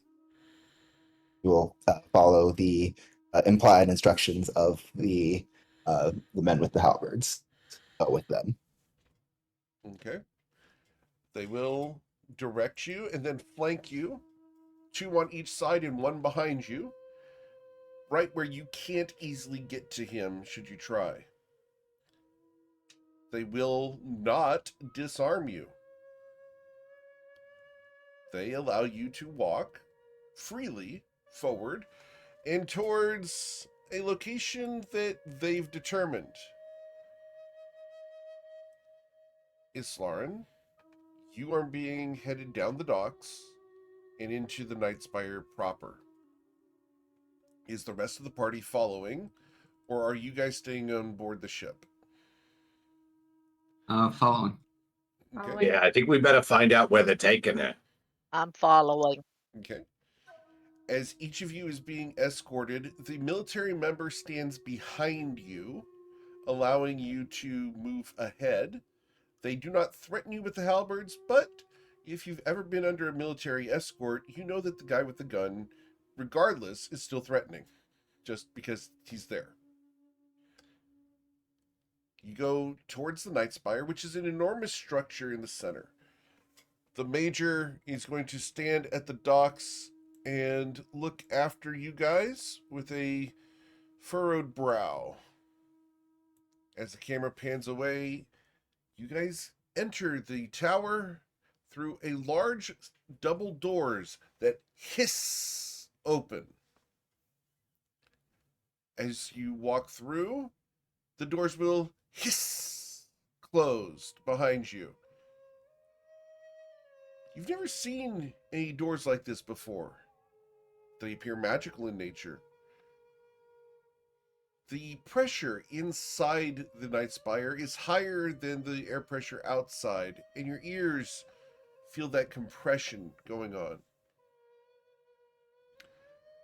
Islarin is taken through various halls for the better part of 15 minutes until, Islarin, you are taken to a very familiar place to you, but to the rest of the party, completely unfamiliar.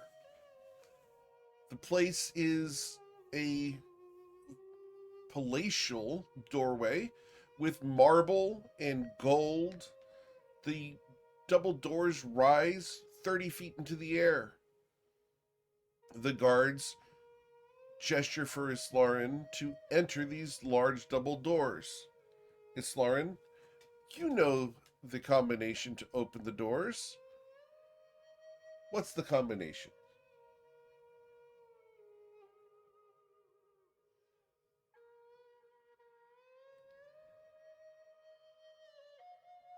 Think of what? Um, Is it a pattern? Is it a word? Is it a series of numbers, colors? How are you unlocking this door that you are familiar with? Friend and actually, enter. yes, it is. It is a pattern that looks.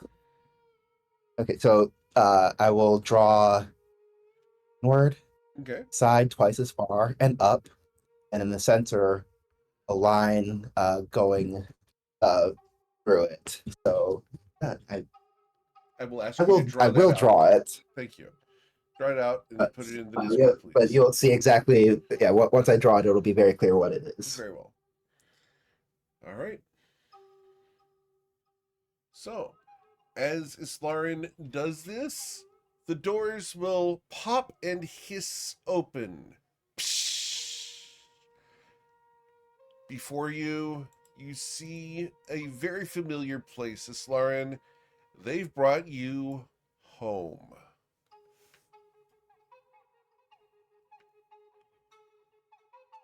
You grew up here? I'm not gonna lie, this is nicer than my parents' digs.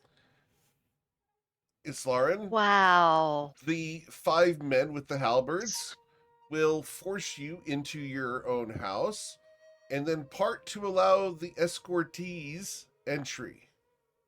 Will the rest of the crew enter the establishment? Yes. Yep. Yes. All right. Yes. Yeah. Cool. We go where she goes. So, Well, not literally. as you all enter, the first guard looks at you, Islarin. You are under arrest. The doors will hiss closed, and you will hear a loud click as they are locked from the outside. It is impossible for you to leave now. Well, that sucks. As you are now inside your jail cell. Think worse. How am I supposed to have an audience here? Indeed, this is very, very far from the worst that it could have gone. That I am thankful. You could have ended up in the brig, as they call it, right? Precisely. This is definitely This not is the a brig. beautiful place. This was the symbol. This Oh my, this is a beautiful place. So, And you ran away from this location? We did.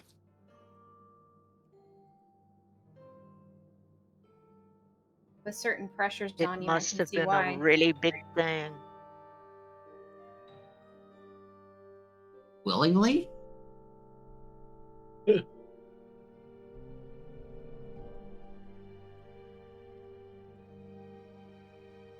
I think Definitely, Kiki. if you look around this place and you understand what I want, you would understand perfectly why I would run away. Show us. Like a gilded cage. Precisely. No Now, choice. I do not mean to be ungrateful for it.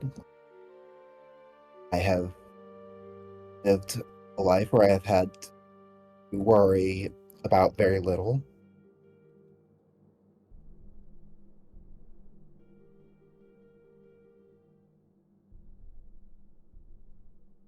How could I see what there is in the world like this and face the threats that we have already faced and that we intend to face again? Not do that here.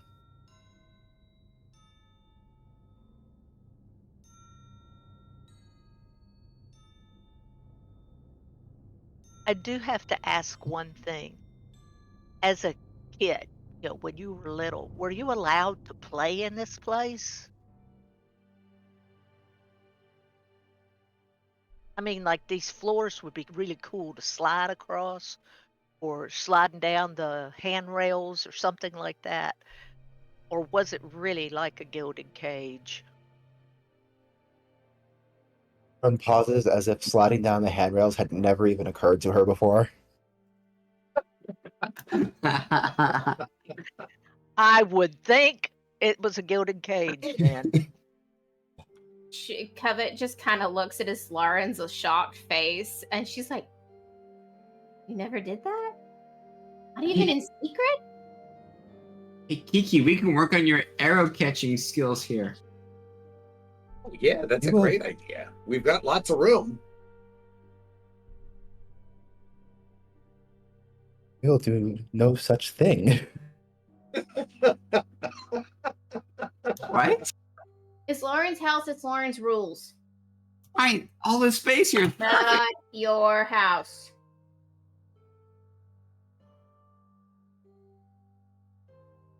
Go stand No, I over just there. know what there was a marble floor like this in one of the anterooms of the temple when I was growing up, and we used to go get scrap pieces of cloth, like from bags where we'd gotten flour or something, and we'd get at one end of the hall and run and jump on these bags and slide the length of the hall.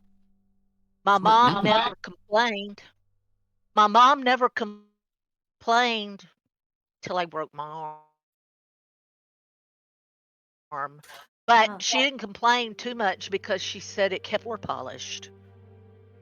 There were times where I I was couldn't. just wondering if you really played like a child. Well,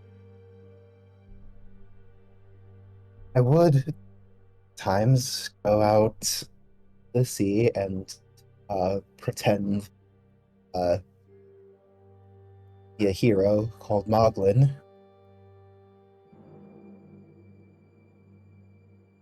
But I kept and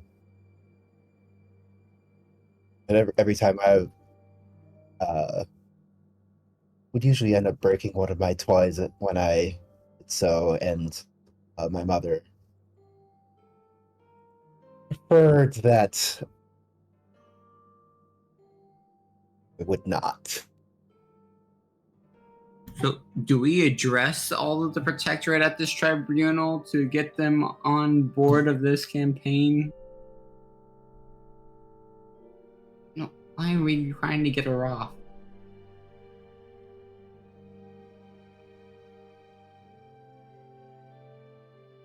We'll, Oh, you mean trying to clear her name?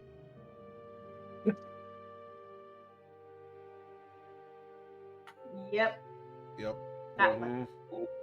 If I let you lose inspiration, I can't do that. I'm not doing that.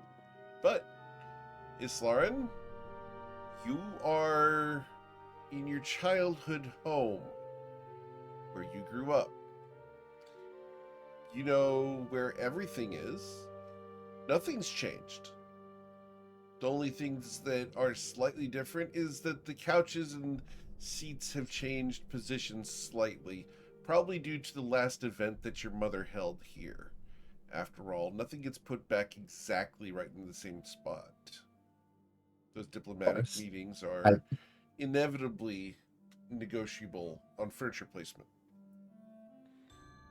I noticed one couch that is 2 inches off of where I remembered it to be, and I moved it back. Okay.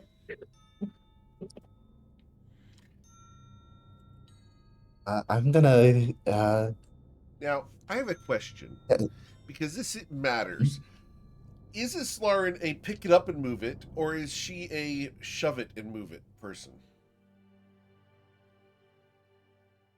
She's definitely a pick it up and move it person. Okay. Because both types exist. Why didn't you just slide? I recognize I am personally a shove and move it person, but Islaren would definitely do the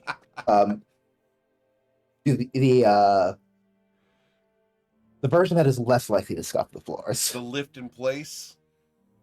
Yes. Yeah. I will bump it just a little bit. Islaren, you can tell obviously he's messing with you on purpose. How would you react to that?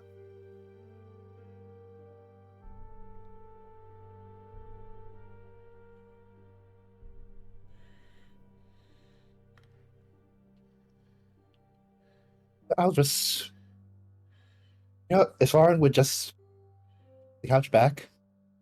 Okay. Dear Twilight. Okay. Did that pick it up and move it back? Yes.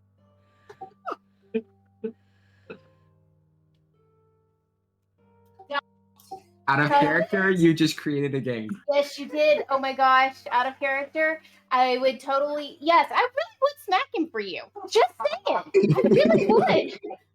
He would go to shove it again, and I'd smack his hand. You can ask Gayla. It's true. Twilight, if she smacks your hand, are you bumping it with your hip? Absolutely. She smacks the back of his head.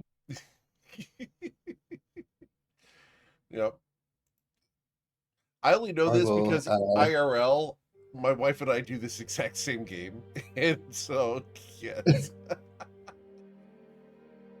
All right. So it's at this point that you hear footsteps coming down the stairs. Click, click, click. You I hear recognize footsteps coming down the stairs. Click, click, click. Got one job on this ship. Islaren, you recognize the rhythm in which these footsteps are coming. You can tell immediately, before even seeing the person, that your mother is on her way down the stairs, and she's coming in full diplomatic mode. Sure. Is there anything you'd like to Instead do of before standing- she arrives? I will. Yeah, I'll just tell the others.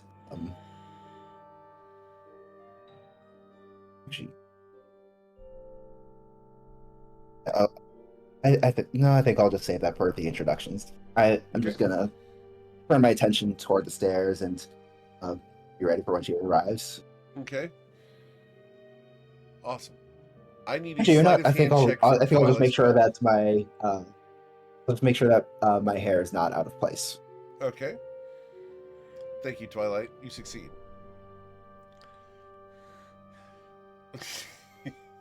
For those who cannot see the camera, Covet is very disappointed in Twilight right now. All right. So, the camera will pan to Twilight as everyone's attention is drawn to the staircase. Twilight bumps that couch once again, just so. Coming down the stairs, you see a beautiful woman with darker skin than Islarin and long hair. You can see where she gets it from, but with red eyes. She comes down and strides directly up to you, Islarin, and gives you a hug.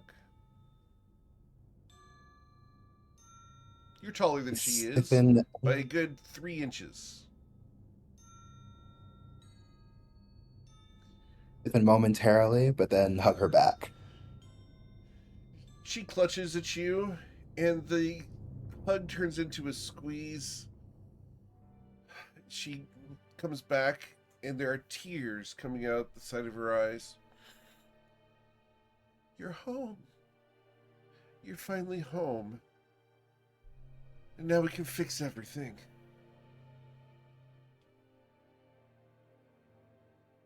I am home, Mother.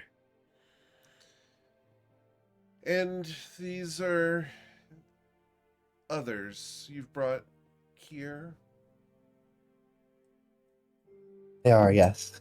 Allow me to introduce you. Of course. She stands straight and wipes the tear from her eye, and her face gains compulsion, like it's collected instantly. She is full political face now.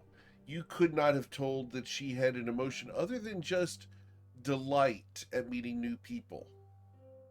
She changes that quickly, like flipping a switch. The friends that I've met on my travels. This is Twilight's call. She will curtsy to you, Twilight, as she holds out her hand. So I will attempt to reflect posture, personality, interaction. So not necessarily the curtsy itself, but the methods. So there will be a slight bow with a head nod, and we'll respond accordingly. Okay. Roll an insight check, sir. Before we introduce the next person. With a 10, you have no idea what you're supposed to do with her hand. So there's an awkwardness there as she expects something from you, but you don't invite it. But I do grasp it and shake. Okay. She looks at Islarin, raising an eyebrow. This Lauren gives her the I know, but what can you do? Look.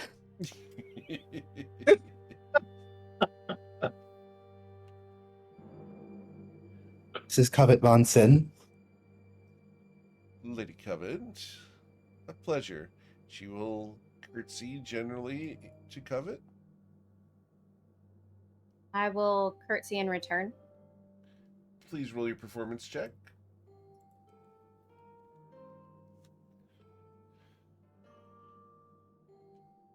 With a 17, you were raised in court. You know how to do this right. So Internally, she squeals just a little bit because she knows she did it right. she nailed it. Yep. So you match her same curtsy, and she smiles. Interesting. Covet, you've just been judged. She has in return been judged. Of course. She turns to the next person. This is Ayla Taylor. She curtsies. Lady Ayla.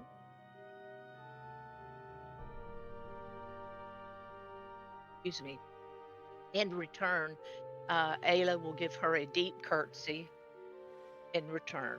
Please roll your performance check.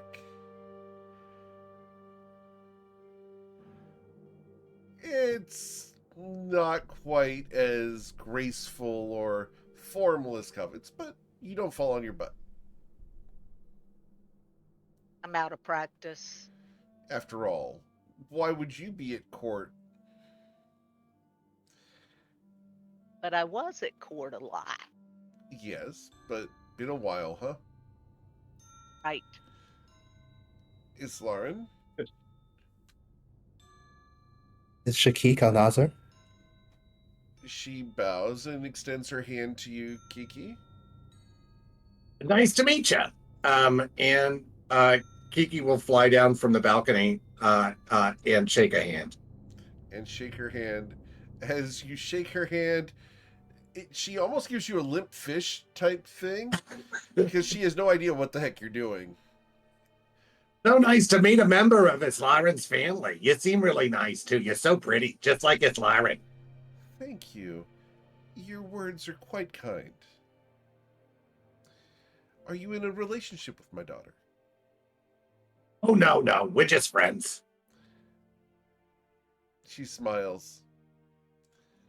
It's nice to have met one of her friends. Of course.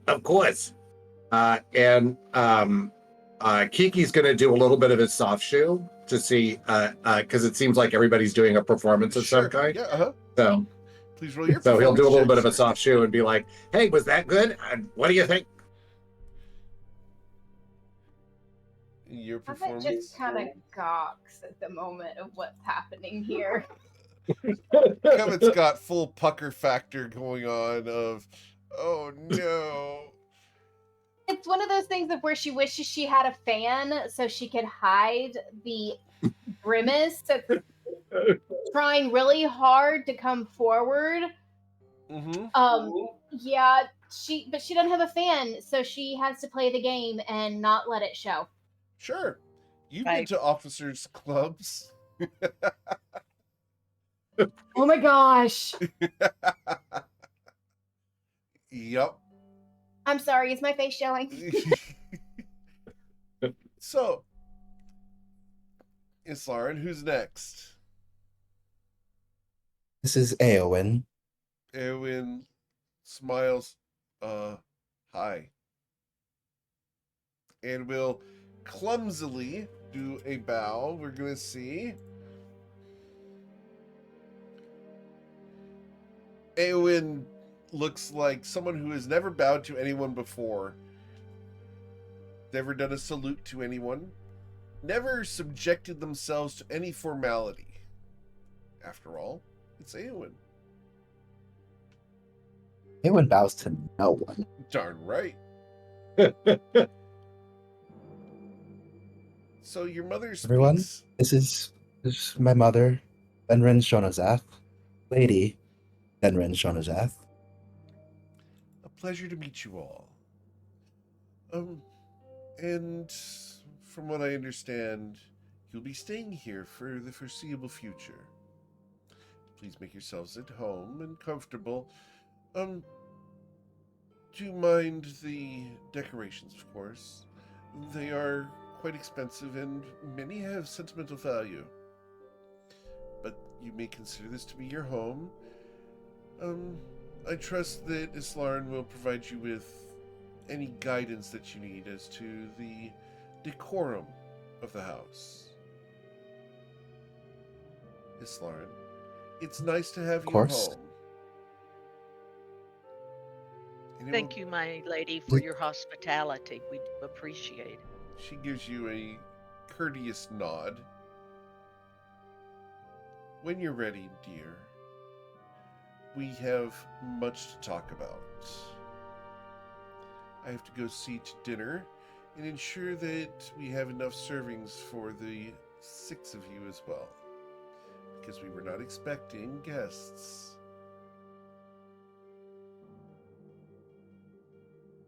We appreciate your Lauren has that sheepish look on her face the exact look that a kid who's just brought a friend home for dinner who did not tell other parents about it beforehand as. Exactly right. The glare. You've Amazing. never seen that one, Twilight. Never. My family. No. No, no. When we were first married and he was in school, he would bring home 4 different friends and be like, "Hey, babe, we're on the way home." We? We who? Yeah, we'll be home in 10 minutes. I've got dinner Yeah. for you and me. Make more? Make this way, Flipper? more. Wow. Words that you should never say early in a marriage. Just for the record, for those of you who may get married sometime in the future or be in a relationship, never use the words make more. Yes, I heard this. I heard this story from Fort Knox many times. Oh boy. Mom, I'm gonna kill him. No, you're not. You're gonna be nice. It was fine. Everything was fine. It worked out great. Everything's fine. Everything was fine. I am Fine. being encouraged to remove inspiration from Twilight due to past injustices. I love you so much. Thank you, whoever suggested that for trauma. That was 18 years ago. And yet, yes. there's no forgiveness. Absolutely not. Ah. She never forgets. My job is well done, bringing up the traumas and arguments of the past. It got to the point of where he would go by the grocery store, bring the extra food, and me a bottle of wine. So we were good. Okay. At the mention of leaving the decorations alone, Twilight will subtly put it back on the table with the one that he'd been looking at. Oh yeah. The coffee table book that should never actually get touched. Exactly. Hasn't been opened in years. That may or may not have been the Islaran and their childhood activities or whatever else. Yeah. Oh Absolutely. no. They don't have that on the coffee table. The thing they've got on the coffee table is the study of various shells.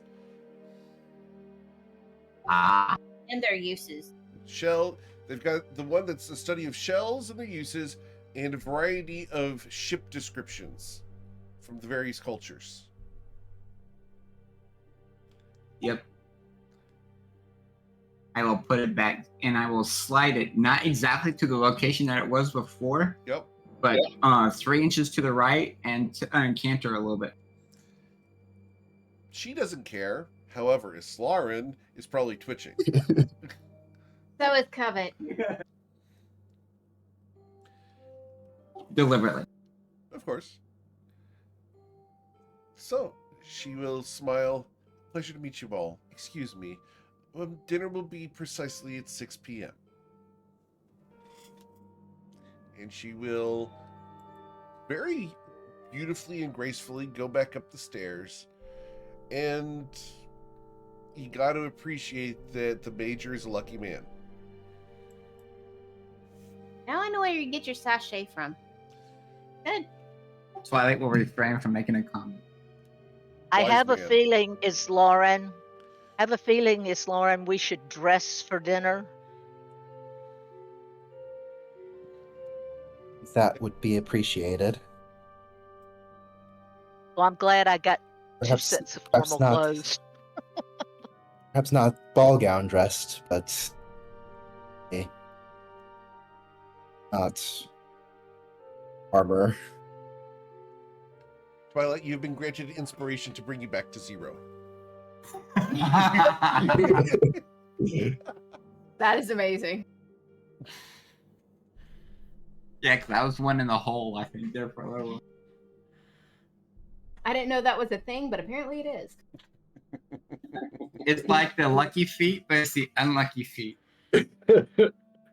Well, at the moment, the only person with unlucky feet is Kiki. You see that performance? Twilight the unready. Yeah. All right. So, Islaran, you are at home dinner is being prepared. And when she said that dinner is being prepared, you know that dinner is being prepared.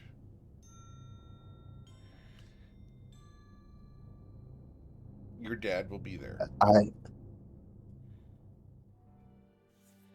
It'll be time for a family discussion. So, is there I will- locations that we can unwind, change clothes, get rid of this salt air off of us, air out a little bit, clean up, freshen up, powder room, powder our nose, something of location that is not the common area?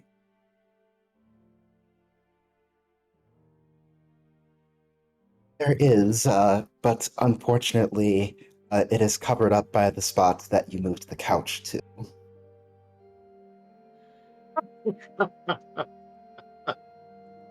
If Miss Lauren doesn't have inspiration, she needs it for that comment right there. I mean, really. Who moved the couch? Have inspiration. But yeah, Lauren will crack a smile, and then she will gesture to follow her as she gives a tour of the place. Twilight will bump one chair by accident. Quote unquote. Habit puts it back. All right. I didn't know we were going to have to babysit Twilight too. All right. So, where are we taking them, Miss Lauren?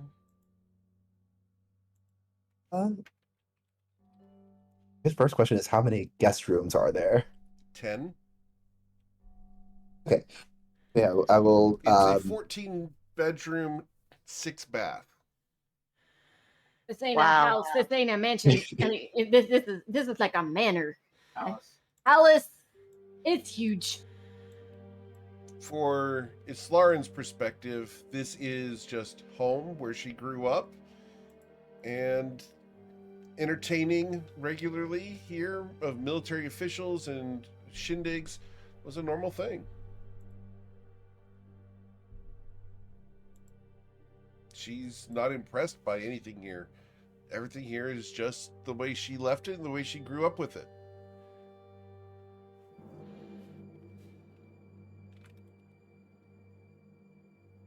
I could Oh, use a bird bath.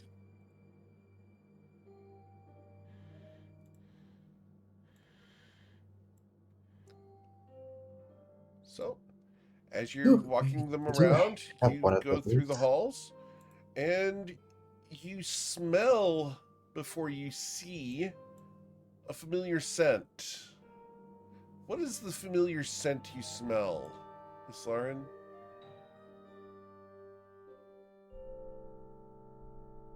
Elkine, here. I'm sorry, what was that? Selkine. Selkine?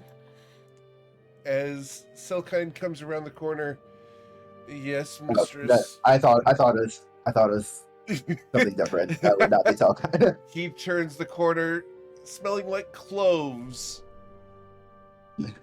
and brandy. Yes, Lady Islarin, it's been some time. Can I help you? As your butler comes around the corner.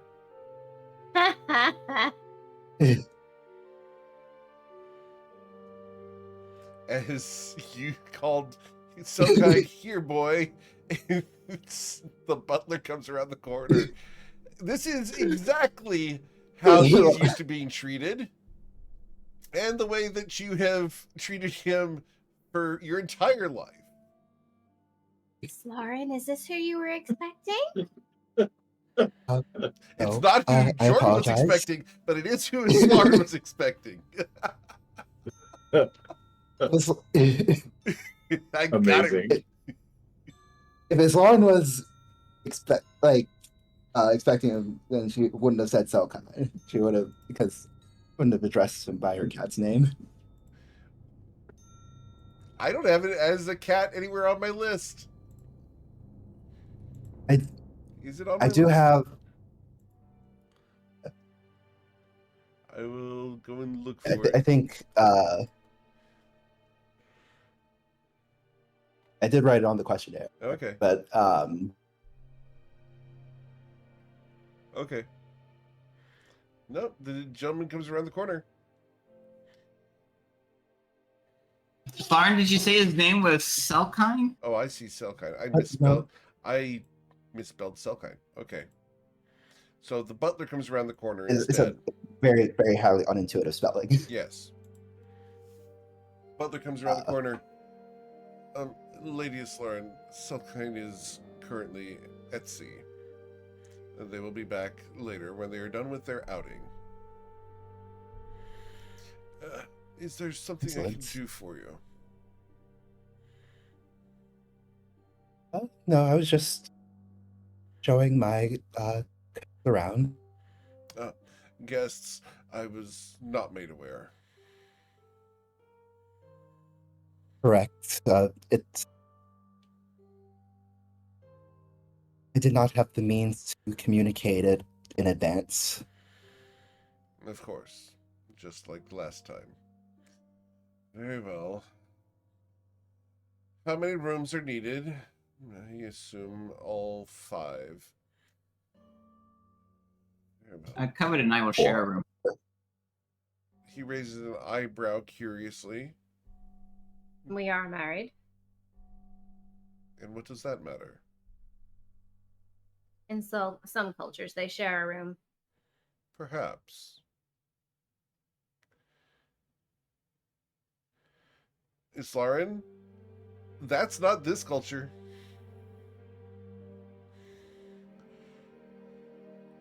They would certainly be more comfortable if they were allowed to share a room. How barbaric. Very well.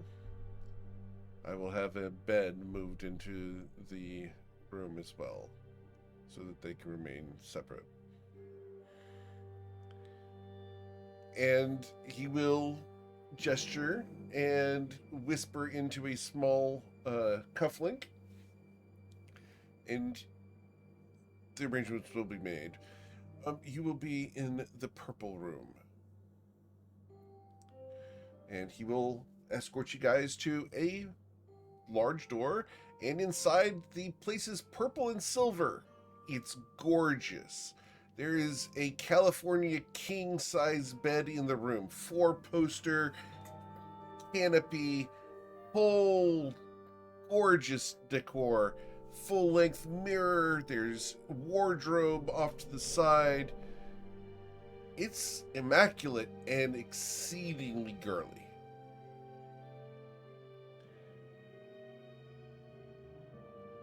It's beautiful and perfect. This Thank will you. be your room, my lady, and I will have a additional bed brought in for your husband.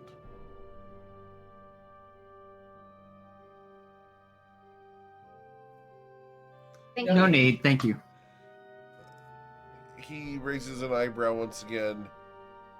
Of course there is. Thank you. I appreciate it. You are too kind. The butler will then escort you all to your various rooms. Twilight, you are free to do what you wish.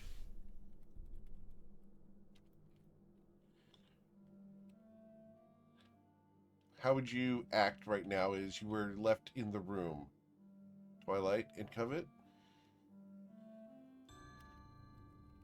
Well, Covet had mentioned long before that she was interested in some type of spa day or whatever else. So we're looking to see how we can bring that to fruition for the both of us.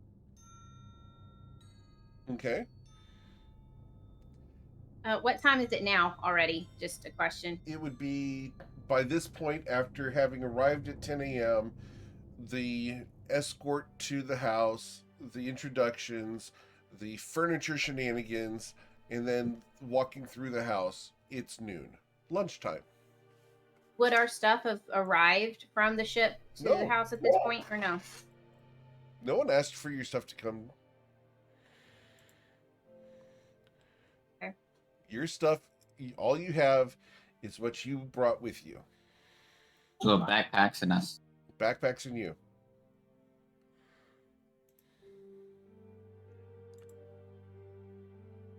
It's the guards were the military members are not a valet service. No, I just checking. So unless you have it on you, you don't have it. Okay, I've got the haversack as well as my backpack. So, that's good. Okay. You have a backpack and a haversack. Wow. Mhm. You Yep. look like someone who's being deployed. I've done that shuffle. Yeah. That's not easy. Big duffel. So the haversack has much of the truce, has much of the um, Us Against the Gods group loot. So she holds on to that. Okay. So each of you is escorted to your own rooms and given a key to that room.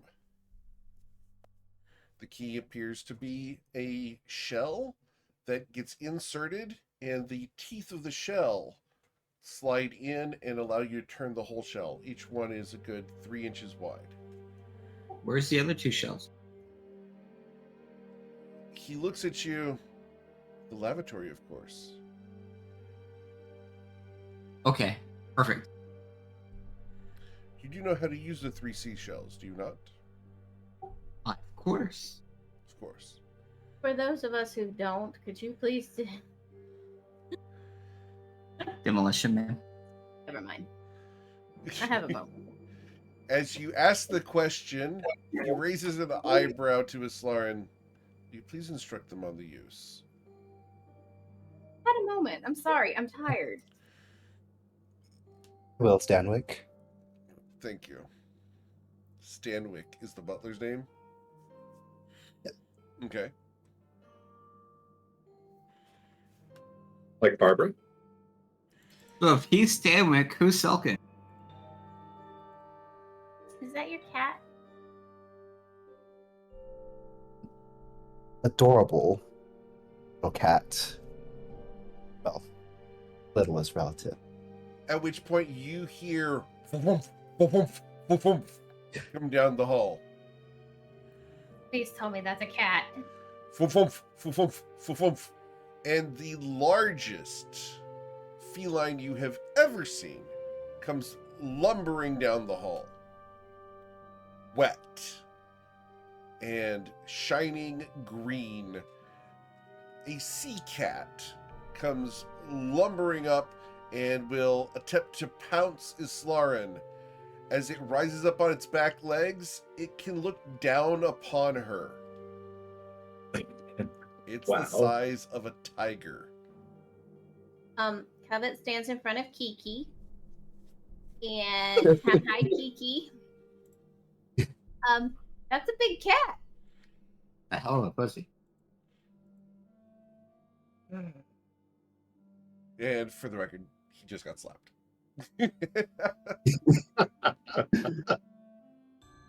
As Selkine pounces on me, I will try to pet him. You pet and scratch just like your cat loves having done. Right behind the ears, slaps on the side and the ribs. The resounding thuds echo through the halls. It's not often that Selkine is allowed to roam freely when there are guests, but because this is not an official function, they're not currently in their room.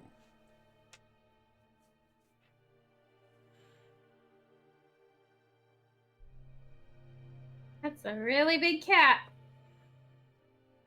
It's How- Lauren. how- I love cats.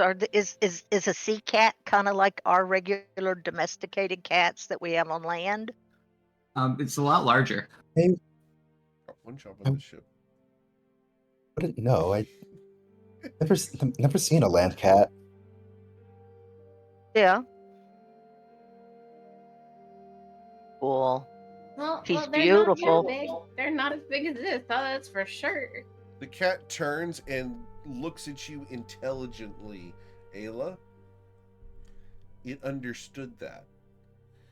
He is absolutely beautiful. I love cats. Selkine will drop to all fours and come over to you. It's got a tail that isn't a normal tail, but rather that of a mermaid. It comes up to you and sniffs you, Ayla, and then will rise up on its rear and put its front paws on your shoulder as it will lick you on the face.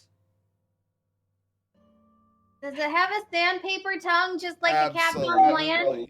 Absolutely. Absolutely. Yes. Oh gosh! So it's an exfoliant Oh, yeah. experience. Yeah. So Oh, you can get your Ayla, hair exfoliated finally. yeah, really. What a callback. Ayla's gonna reach up and start scratching behind the cat's ears. The cat purrs and goes top of its head against your cheek. Yeah. Oh, what a nice baby. The tongue starts licking your shoulder.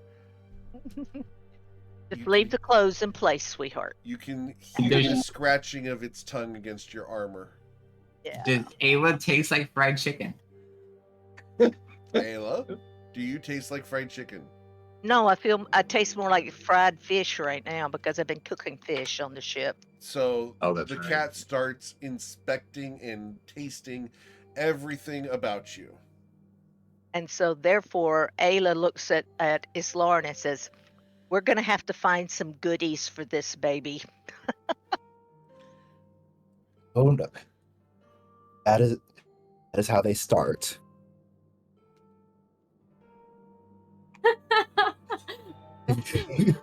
I have a feeling there's a story behind that, is Lauren. Yeah, it seems like there's more to that. You think that Elkine got so big because they didn't cajole extra goodies out of every guest they were allowed access to? Or occasionally He's a wonderful cat. I just love him. Elkine is the most adorable cat. He is So lovely. I do not blame you.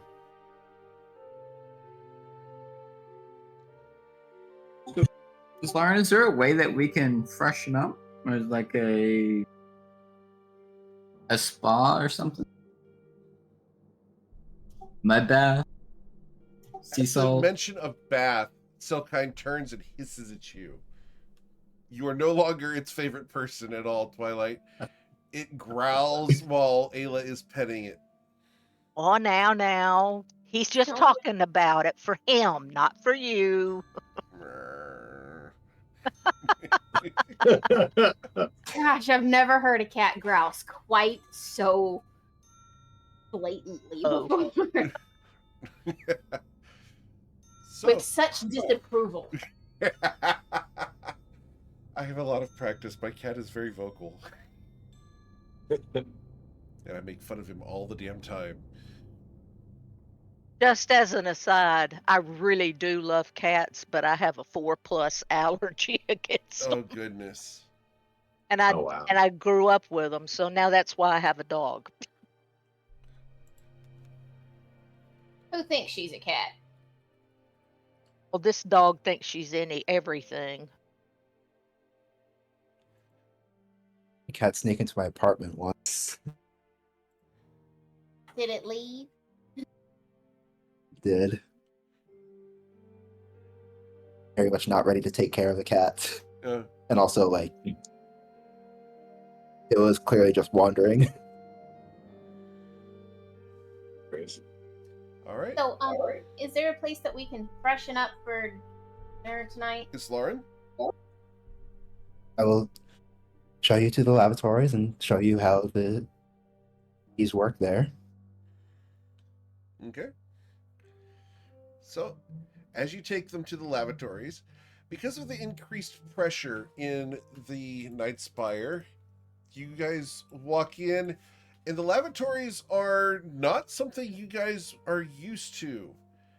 Instead of there being a porcelain structure, there is a flat, smooth moon pool that just is a opening into the water.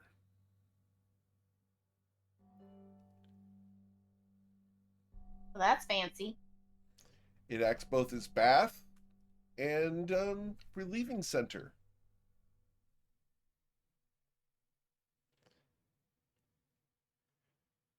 As you have direct access to the ocean.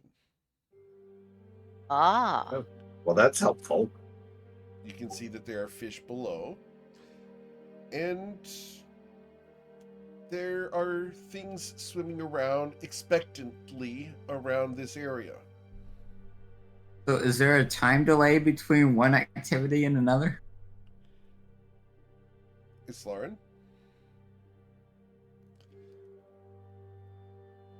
Lauren blinks as if you really need to ask. I mean, if this is the one and the potential increased population of the house and various activities, and whether or not somebody might be doing one activity when somebody else needs to do another, I'm just trying to figure out how all this works. Well, you wash it before bathing, of course.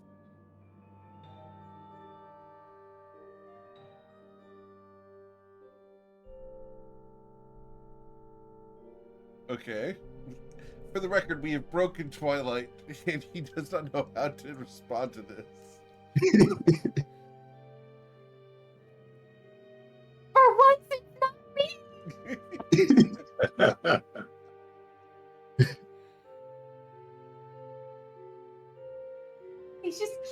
He's just sitting here trying to figure this out and eating goldfish.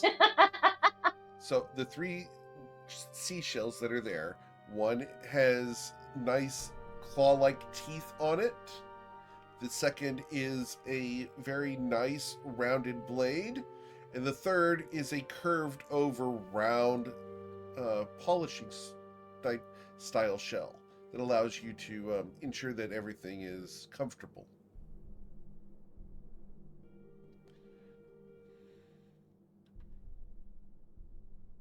Anything else you want to show them about the bathroom, Miss Lauren? I trust that they understand it. Okay. In spite of the fact that they We'll don't. figure it. Exactly. We'll figure it out. Exactly. Because, after all, everyone knows, right, Miss Lauren? Exactly. Right. It's just basic common sense. Very so intuitive. Right. This is not something that needs to be explained to adults. Well, we do have Twilight. That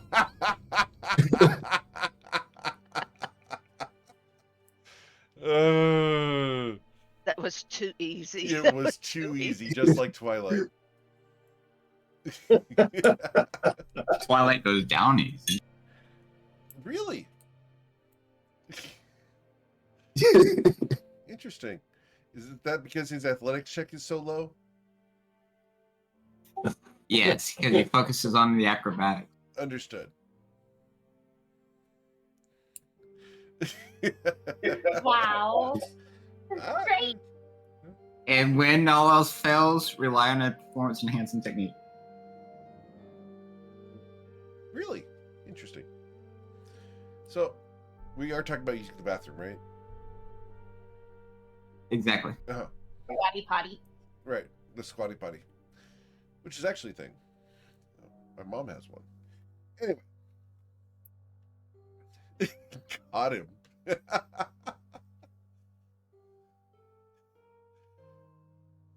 So, as you demonstrate the various rooms, you guys can all get comfortable and change clothes should you choose to.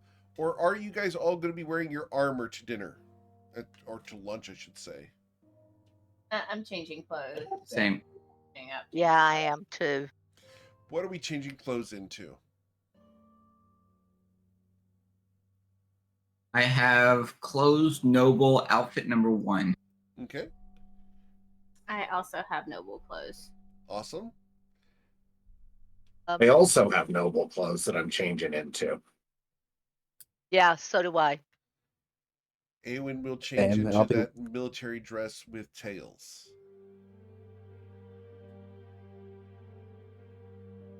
Hey, Eowyn, you got a tail. It's not tails like that. You're not supposed to be looking at our tail, Kiki. Kids. He's only 3 feet tall. How can he not? Right? That's the only thing I see. I had some kind of a pecker joke there. I'm not going to go there.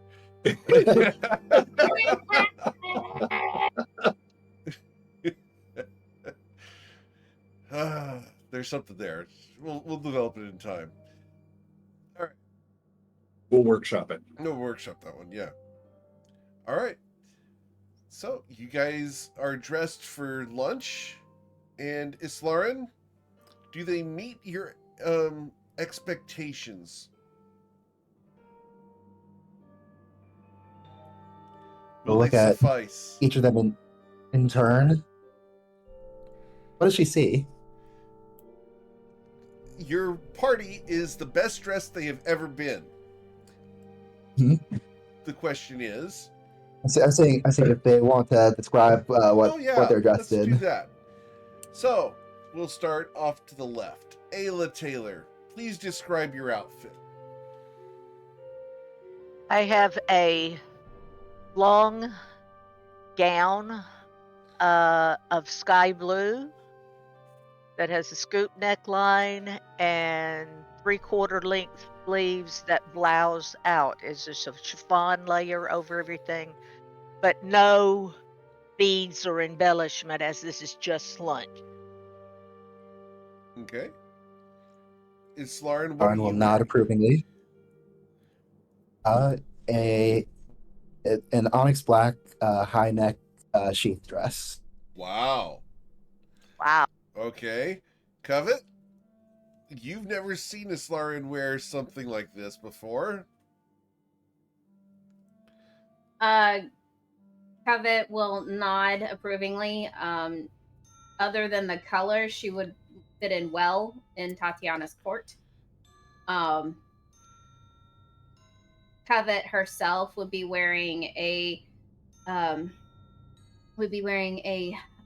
gray velvet dress, grayish silver dress that comes down with the princess cut long sleeve that has the loop around the middle fingers, that would flow into an A-line dress to the floor with a slight train at the very end, because it is just lunch. It is not something that you would have for dinner.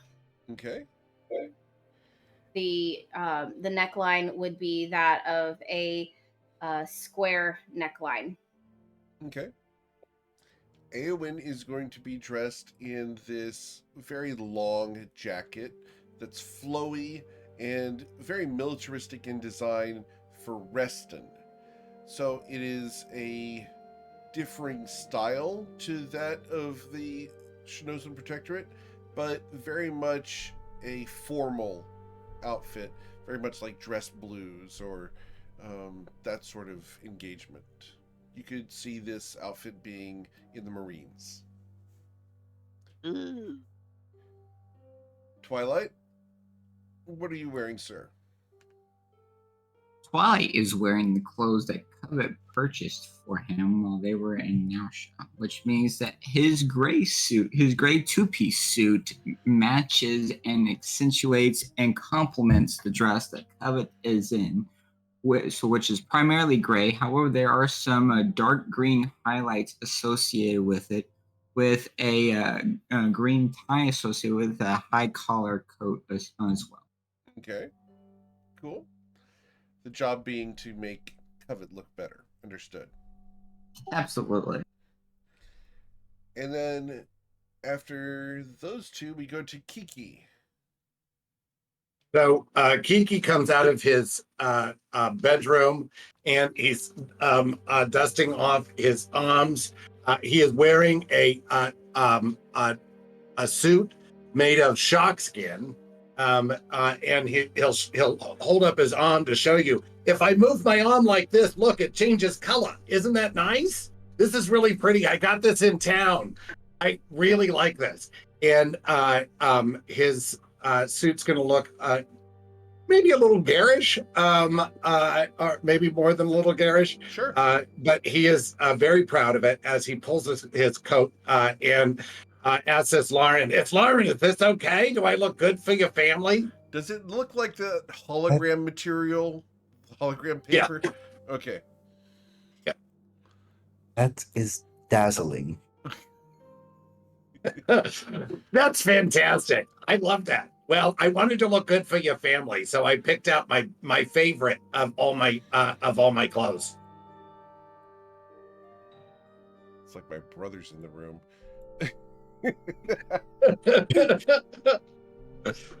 He has no other shoes though, so he is still wearing his boots Sure. to go with it. And yeah, so he's ready for lunch, for formal lunch.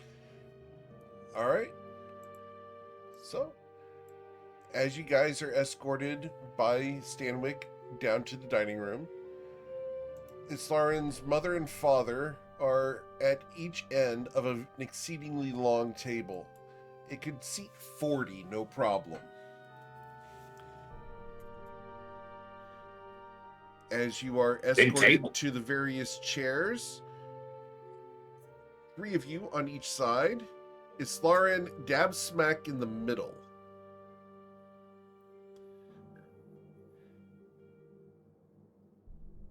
They will stand and bow slightly as you guys approach and sit down in your chairs. Welcome. It's good to have Islarin back home.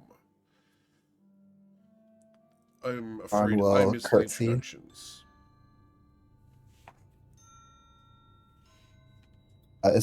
Islam will curtsy, and before sitting down, she will introduce him to all the others.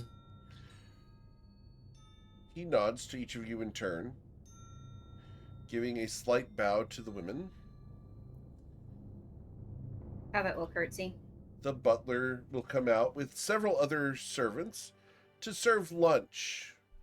It's a 3-course meal, consisting of an appetizer in the form of spring rolls. The main dish is a very nice slab of salmon, and the dessert will be a parfait.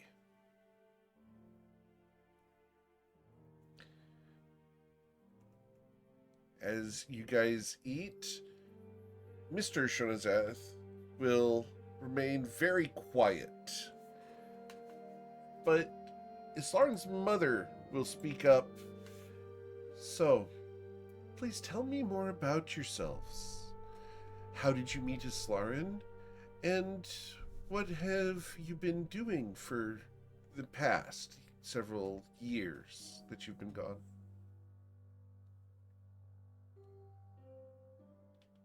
I will attempt to begin to make a response, then catch a glare from Covet, and then we'll quiet down and wait until called upon. She pats his leg. Good boy. Good job. Hey, Twilight, are you going to sing your song about all of our adventures? Because I just think that would be such a great idea. They would love that. And I could do a little dance while you're doing it. You're a singer. I am a man of many talents. It would delight us to no end to hear you sing. Please proceed.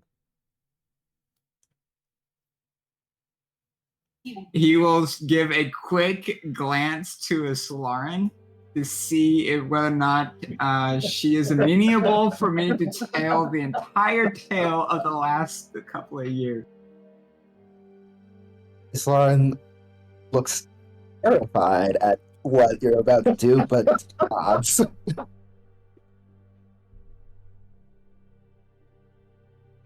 I All will, right. I will then regale them with all of the activities from being hired to rescue Islaren from the sewers through the The complete moment trials Islaren in sewers, they will drop their forks.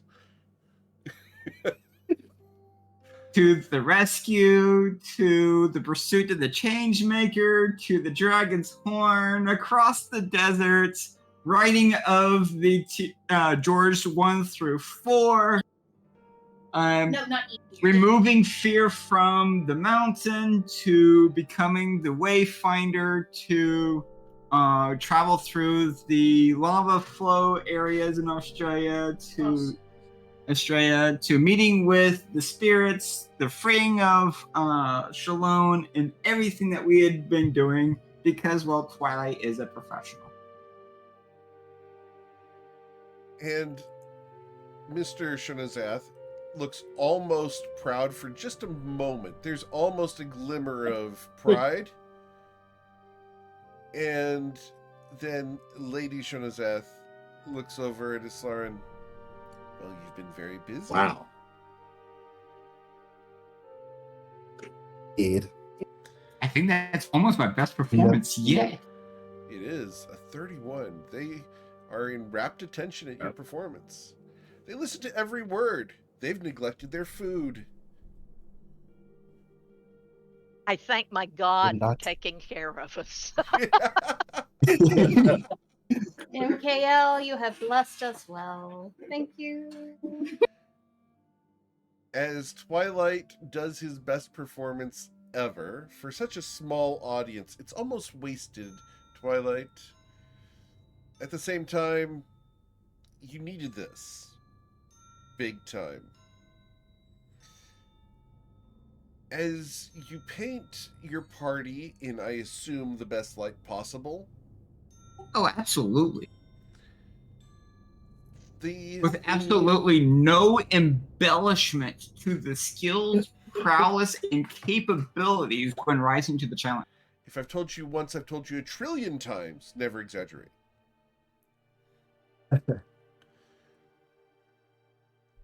They listen with rapt attention to your story, which is going to take the better part of the interpretive dance of a 9. Oh no. He trips a couple of times. The floor's a little slick from the wax. Nobody pays attention. It's like Elaine from Seinfeld trying to dance. God. For those who are too young to have seen that reference, it's a good one. Oh, yes. Oh, my. Yeah. So, as they listen, they will listen to the glorious deeds and accolades of Twilight's Call and his associates. Because I believe this story is from his perspective, is it not? Oh, of course, because Islaren didn't give me access to the lyrical muses in her journal. Understood. Therefore, Islaren is a side note in this entire story. A present and influential individual, but not the main character. Exactly. But always quick with the bless and there with her trident. And guidance. So Lady Somerset will look at you. That was exquisite. I've never heard a bard so eloquent. You must stay and regale our party members tonight with your tales. It would be my honor, Lady Shonazat. Of course. We intend to have quite the festivities tonight, after all. It's not often that one has the opportunity to announce a betrothal. Betrothal? Of course, the wedding is due tomorrow. Lauren freezes. Lauren? Wow. Did not know that this was a thing. I am so glad that we were able to return Islaren just in time for her wedding. Hey, Kim.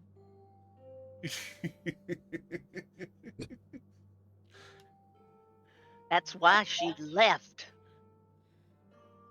Yeah, I squeezes his knee a little tighter with her nails going into his knee as well.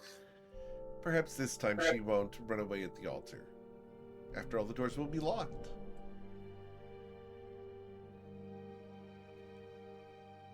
Sounds lovely. Is this the tribunal that was mentioned earlier? No. The tribunal Oh, has to deal with her crimes. We have hope that they'll be lenient considering the relationship that she would then have.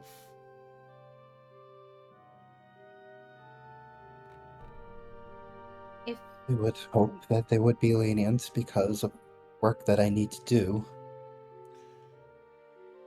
The fact that Rolmos is in their good graces will provide you with more leniency than simply your work. From what I understand, your work involves the Shintara Grove to a very large extent.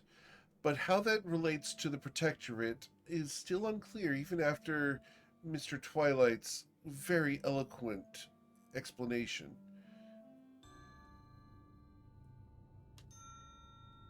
Threats from Gentara Grove, threat that will eventually consume us all.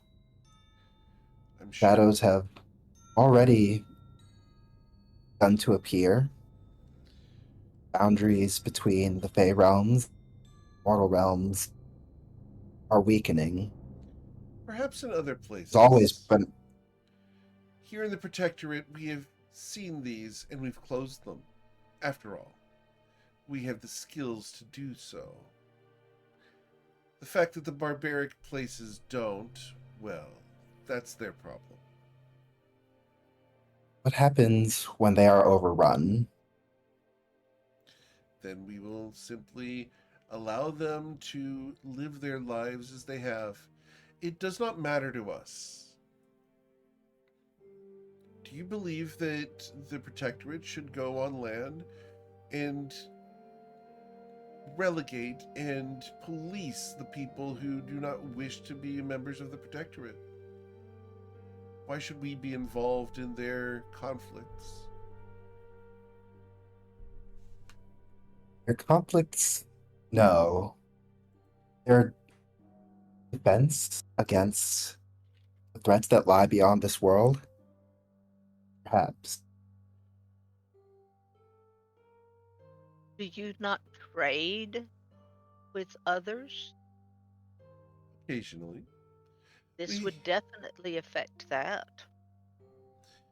I'm certain that we would be able to negotiate trade with whoever takes over the lands. After all, we're not involved in the political machinations of those people. We leave that to other organizations who feel that meddling is more in their wheelhouse. and who are those? The House of Political- Flowers, for one. The various creatures of the Fae who come here seeking to influence the material plane, such as Lord Twilight here.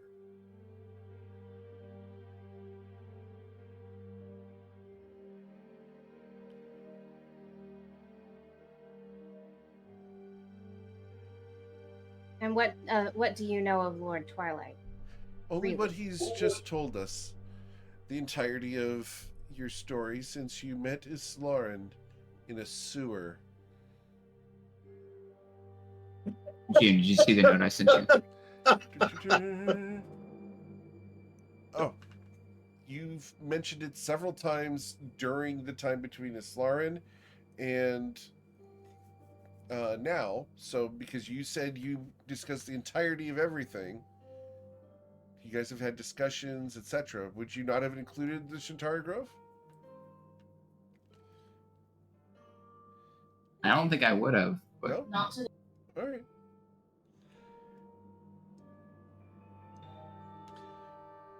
But if we said that we needed your help with something, is there some way we could help you? Maybe, we could make a trade. I'm certain there are ways that you could assist the Protectorate, of course. Of course, I'm only a diplomat, not in charge of the Protectorate itself. That relies on the tribunal. But It's I'm you. certain that the marriage to Rolmos will go a long way towards your influence with the tribunal. After all, Rolmos is well regarded and quite the hero of the Protectorate. How so? I'm sorry, I am not familiar with him. Rolmos is quite a dashing young man, a Triton in his own right, but one of the fair-skinned ones. He is well awarded and decorated due to his military prowess at sea. He's protected the Night Spire from several storms and from various aquatic dangers that have threatened us. He's brave, responsible, financially astute, politically eloquent, and generally the best that the Protectorate has to offer. Thus, Sounds like he'll be a great addition to the party when we continue our travels. perhaps so. But which is why we've arranged for Islarin to marry him. It's Lauren. How are you feeling about the marriage? It sounds like he's quite the catch. Oh, is that rude to say enough of sea people? Quite the catch? Not sure if that's a good phrase. After all, we appreciate a good pun. Ah, there you go. So, just to clarify, you said there were certain groups that you actually interacted with politically, correct? Indeed. And you said the Fae, correct? I've dealt with a couple of the Fae from time to time. Not often, but occasionally. Like, for example, one that you were allowed to talk about. I know that many things here are secretive. Taboo. Not necessarily taboo, but secretive. Classified. Isn't that how you would say it? Indeed. So, one that you are allowed to speak of. One of the Fae-wise. one of the individuals who I've had dealings with is a representative of the Misty Jacket household. One Riven Leowick.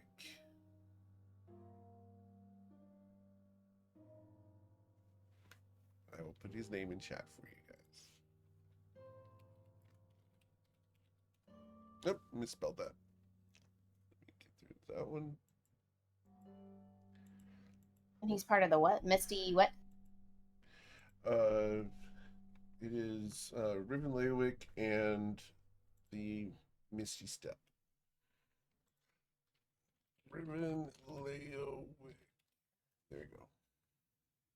Sorry, Misty Jacket. Not Misty Step, Misty Jacket. Goodness, why would I say Misty Step? It's Misty Jacket. Misty Step's a spell.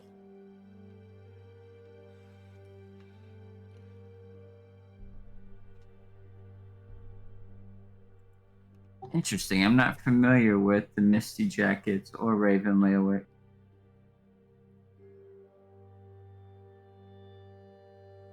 GM, you're not transmitting. If I'm not. yeah. Just now you are. I heard haven't I'm said not- anything. Okay, I thought you were saying something. Nope. Sorry. No, I appreciate it. Nope, I use the beard to mask the lips. Specifically so that my lips cannot be red. I feel a little attacked there.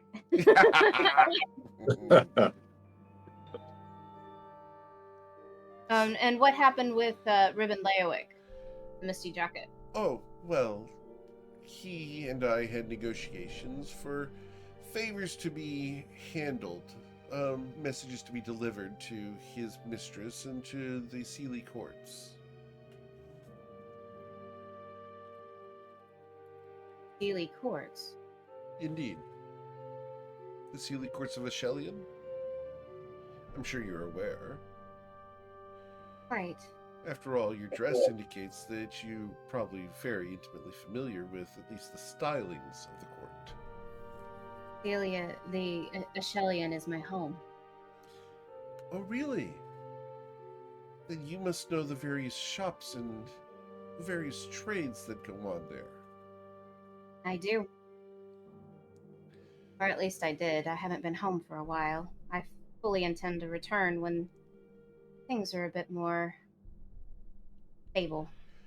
If one were to visit, what would be a place that we could dine at? After all, the adventure of visiting the Fey Realms has always been a little bit of a temptation.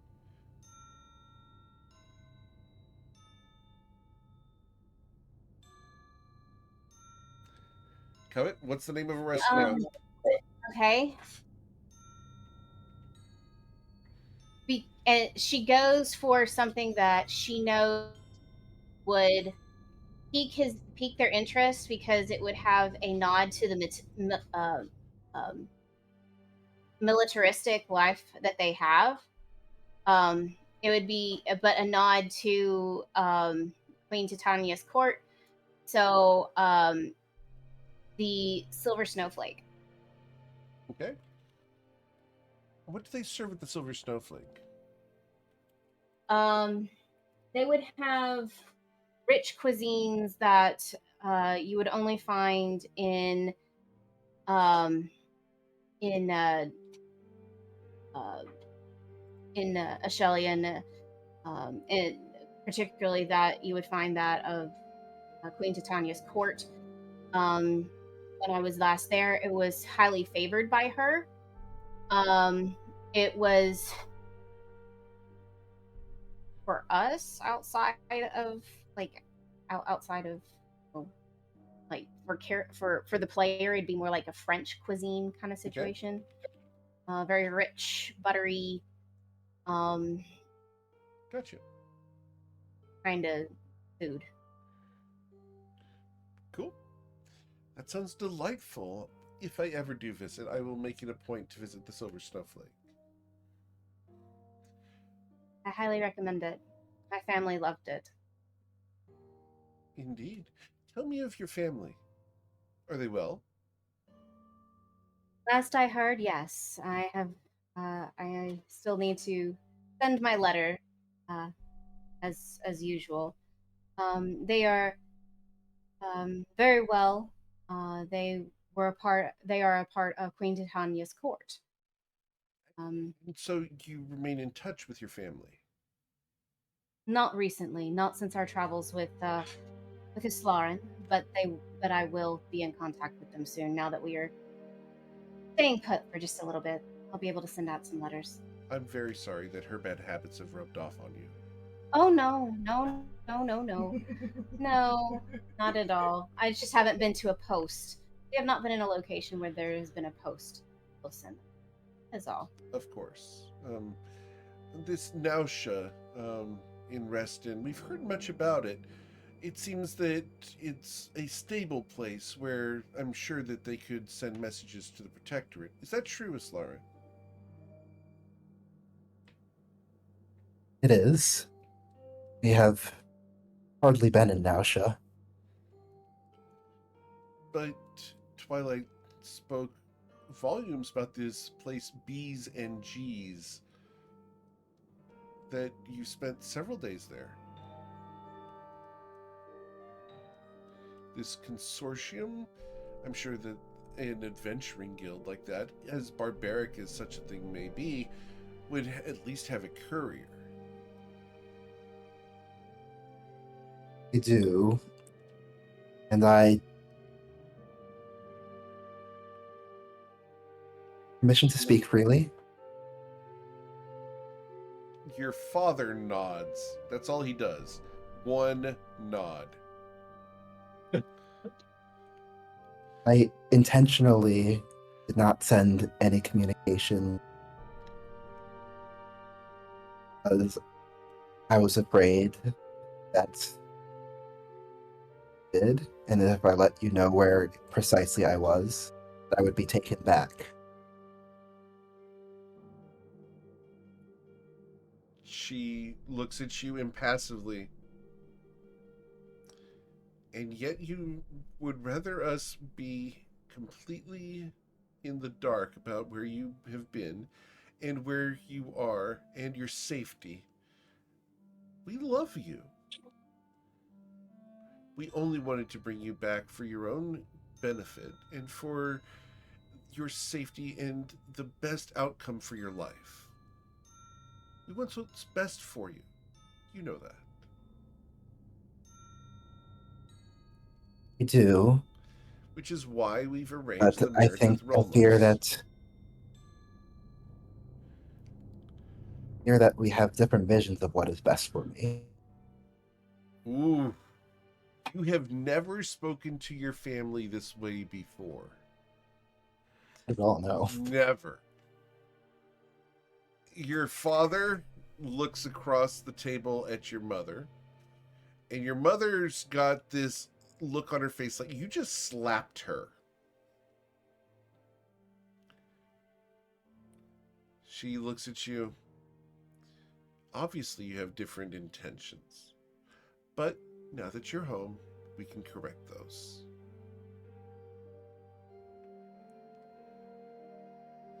We can address can the future that you have. After all, it's your destiny to become the face of the Protectorate. I can't do this forever, and you're the best possible representative for the Protectorate that's ever been. With the marriage to Rolmos, you'll have sway over the tribunal. You'll essentially be the ambassador to the world. It's what you want, isn't it? To be influential and deal with the world's problems.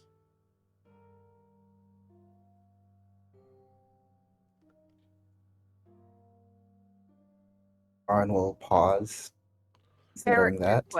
Character question. How Yes. long has she been gone? Lauren, how long have you been gone? How long has it been since? Like the campaign started like pretty much as soon as she got to Nausea for the first time. So how long has that been? Time.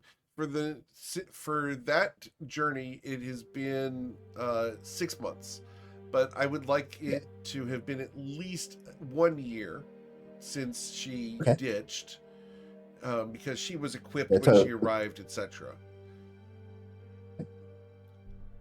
So she's been gone a year. And she shook.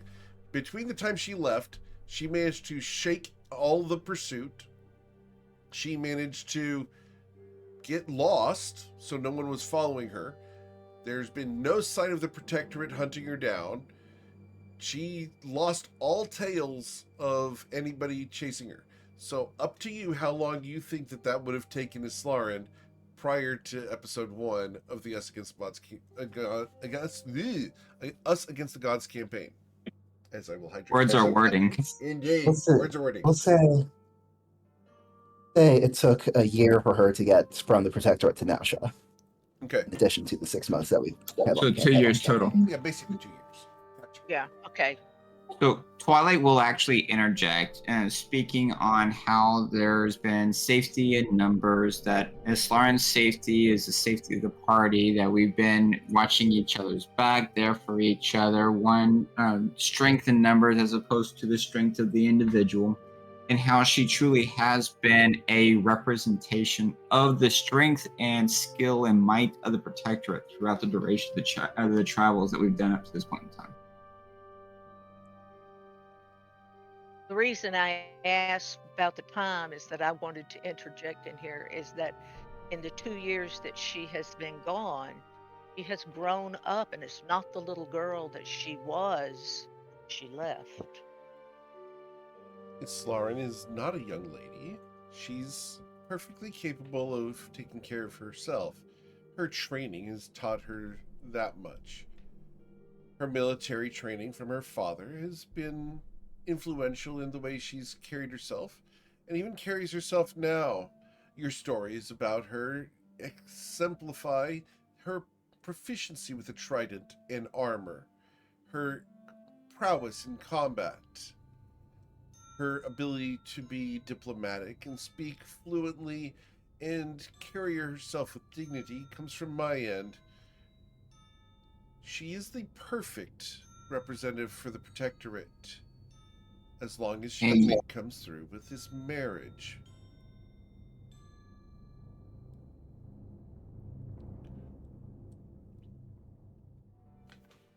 Would be expected of me. What was the question? And what would be expected of me? Oh, well, here's the thing. That would need to be an out of character question, because Islarin knows what would be expected of her. Jordan may not, but Islarin does. Islarin knows that being married to Rolmos would essentially knock out the idea of marrying for love. Okay, that's the first thing.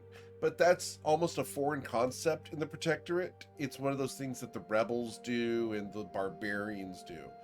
This is a practicality matter. It's logical. It's a logical thing. The Protectorate would expect you to become the face of the organization, go here and there to enact the will and designs of the Protectorate, negotiate with various peoples and government leaders that need to deal and talk with the Protectorate people. It's becoming the ambassador for the Protectorate. You would gain access to travel and ships and resources. You would essentially gain the entirety of the friendship of the Protectorate at your disposal. A massive resource that no one, short of Rolmos, could possibly engage with. Not even your own family, your father and mother, could not reach this level of ambition because they've basically maneuvered everything about their lives to put you into this position of power. The tribunal would need to consult you in foreign affairs. So does that mean the tribunal would have to consult her before they pass judgment upon her after the marriage? There would be a discussion. So, by going through the marriage, you would gain an audience. Being married to Rolmos would allow you all of this political clout. And it's important for this to happen in order to have that. Otherwise, you will be at a disadvantage in any negotiation with the Protectorate because Rolmos will have been promised your hand in marriage, uniting both the political arm with the military arm, the greatest diplomat of the Protectorate ever, your mother, and the greatest military man ever in Rolmos, being together would be a unifying force for the Protectorate. Question. Yes. What would be the downside of her marrying him? Because there's got to be a downside. The downside in Islarin's mind is the lack of freedom. She would then become essentially the arm of the Protectorate. She would need to be responsible to the Protectorate for her actions, her words, her behavior. She would no longer be able to go about, sowing her wild oats or whatever. Her travel would be regulated. She'd report to the Protectorate as a subject and representative of the Protectorate.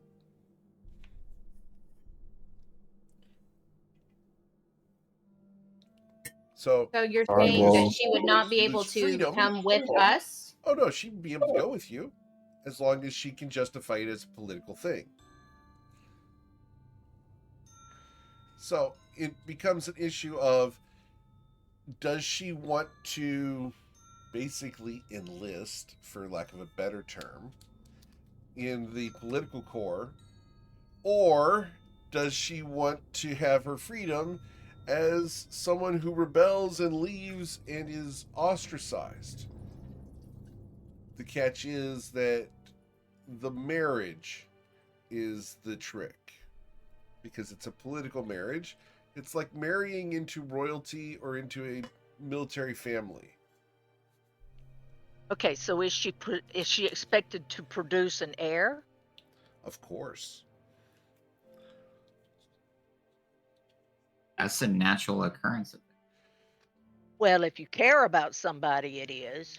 But the heir doesn't necessarily mean politically, militaristically. It's a meritocracy. Islarin is the best of the best of the best due to training, upbringing, political maneuvering, experience, and looks. Everything that Islarin is the perfect person to represent the Protectorate. The question is, would she produce an heir similar? Maybe, maybe not. But at least she, for the term that she would be representing, would be the perfect person for the Protectorate. The question has been posed, how long does the groom have to live? He is the military face of the organization. Killing him would be a disaster to the Protectorate and to the morale of everything. It would either be treason or an act of war, depending on what jurisdiction you're under. Of course, if we could talk him into will- going with us, we could take care of that, and it would look like an accident or Absolutely. or He can accompany us on the honeymoon cruise. Lauren will take a moment to consider everything. I mean, there's ways around this, but still. And for the record, this entire last 20 minutes has been out of character information. Exactly. Okay, and in terms of, since we're talking about this, in terms of her rights, if he were to die in battle or something, as his spouse, would she inherit? She would have the rights over the household, yes. She doesn't gain his military rank, but would still be respected as a military spouse, probably even more so as a military widow. Just wanted to make sure it wasn't like old England where Lord What's-His-Name died, then Lord What's-His-Name's brother would get everything. No, it's a meritocracy, not just a familial relations. Got it. Okay. It's definitely based off of you earned this, as opposed to I just get it because of blood. Islarin has technically earned this due to debate camp, all of the stuff that she was trained up in this house. The Scholar Society, all of the schooling at the best private schools and with the best tutors and the best upbringing. I'm sure that Islarin played the aquatic version of lacrosse.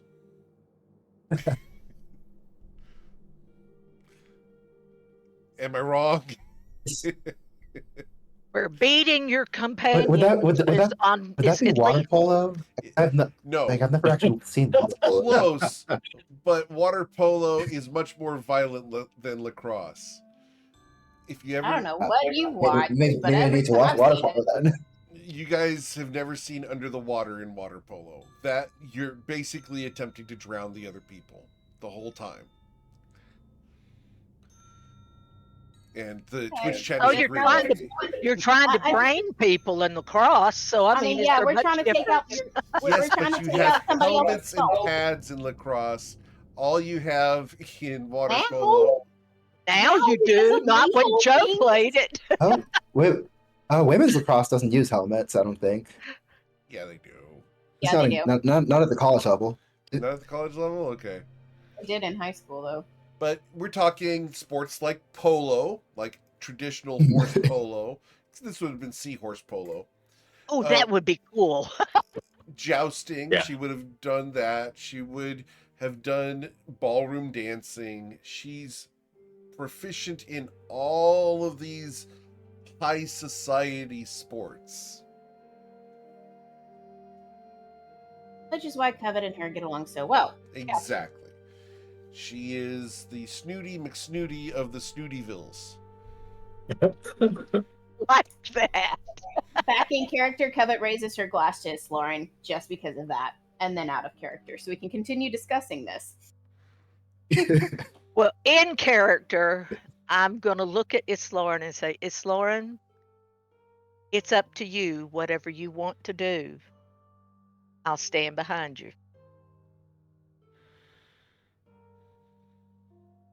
Arnold, take a deep breath.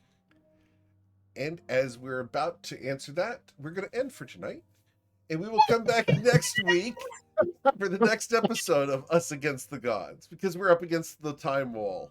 So we'll let Jordan think about how Islauren wants to respond, and we'll come back to explore what else happens with Islauren's household, with the Sonozath family, the political ramifications, and will she go through with the marriage to Rolmos after not having seen him in years? After all, the party tonight is the preamble for the marriage tomorrow.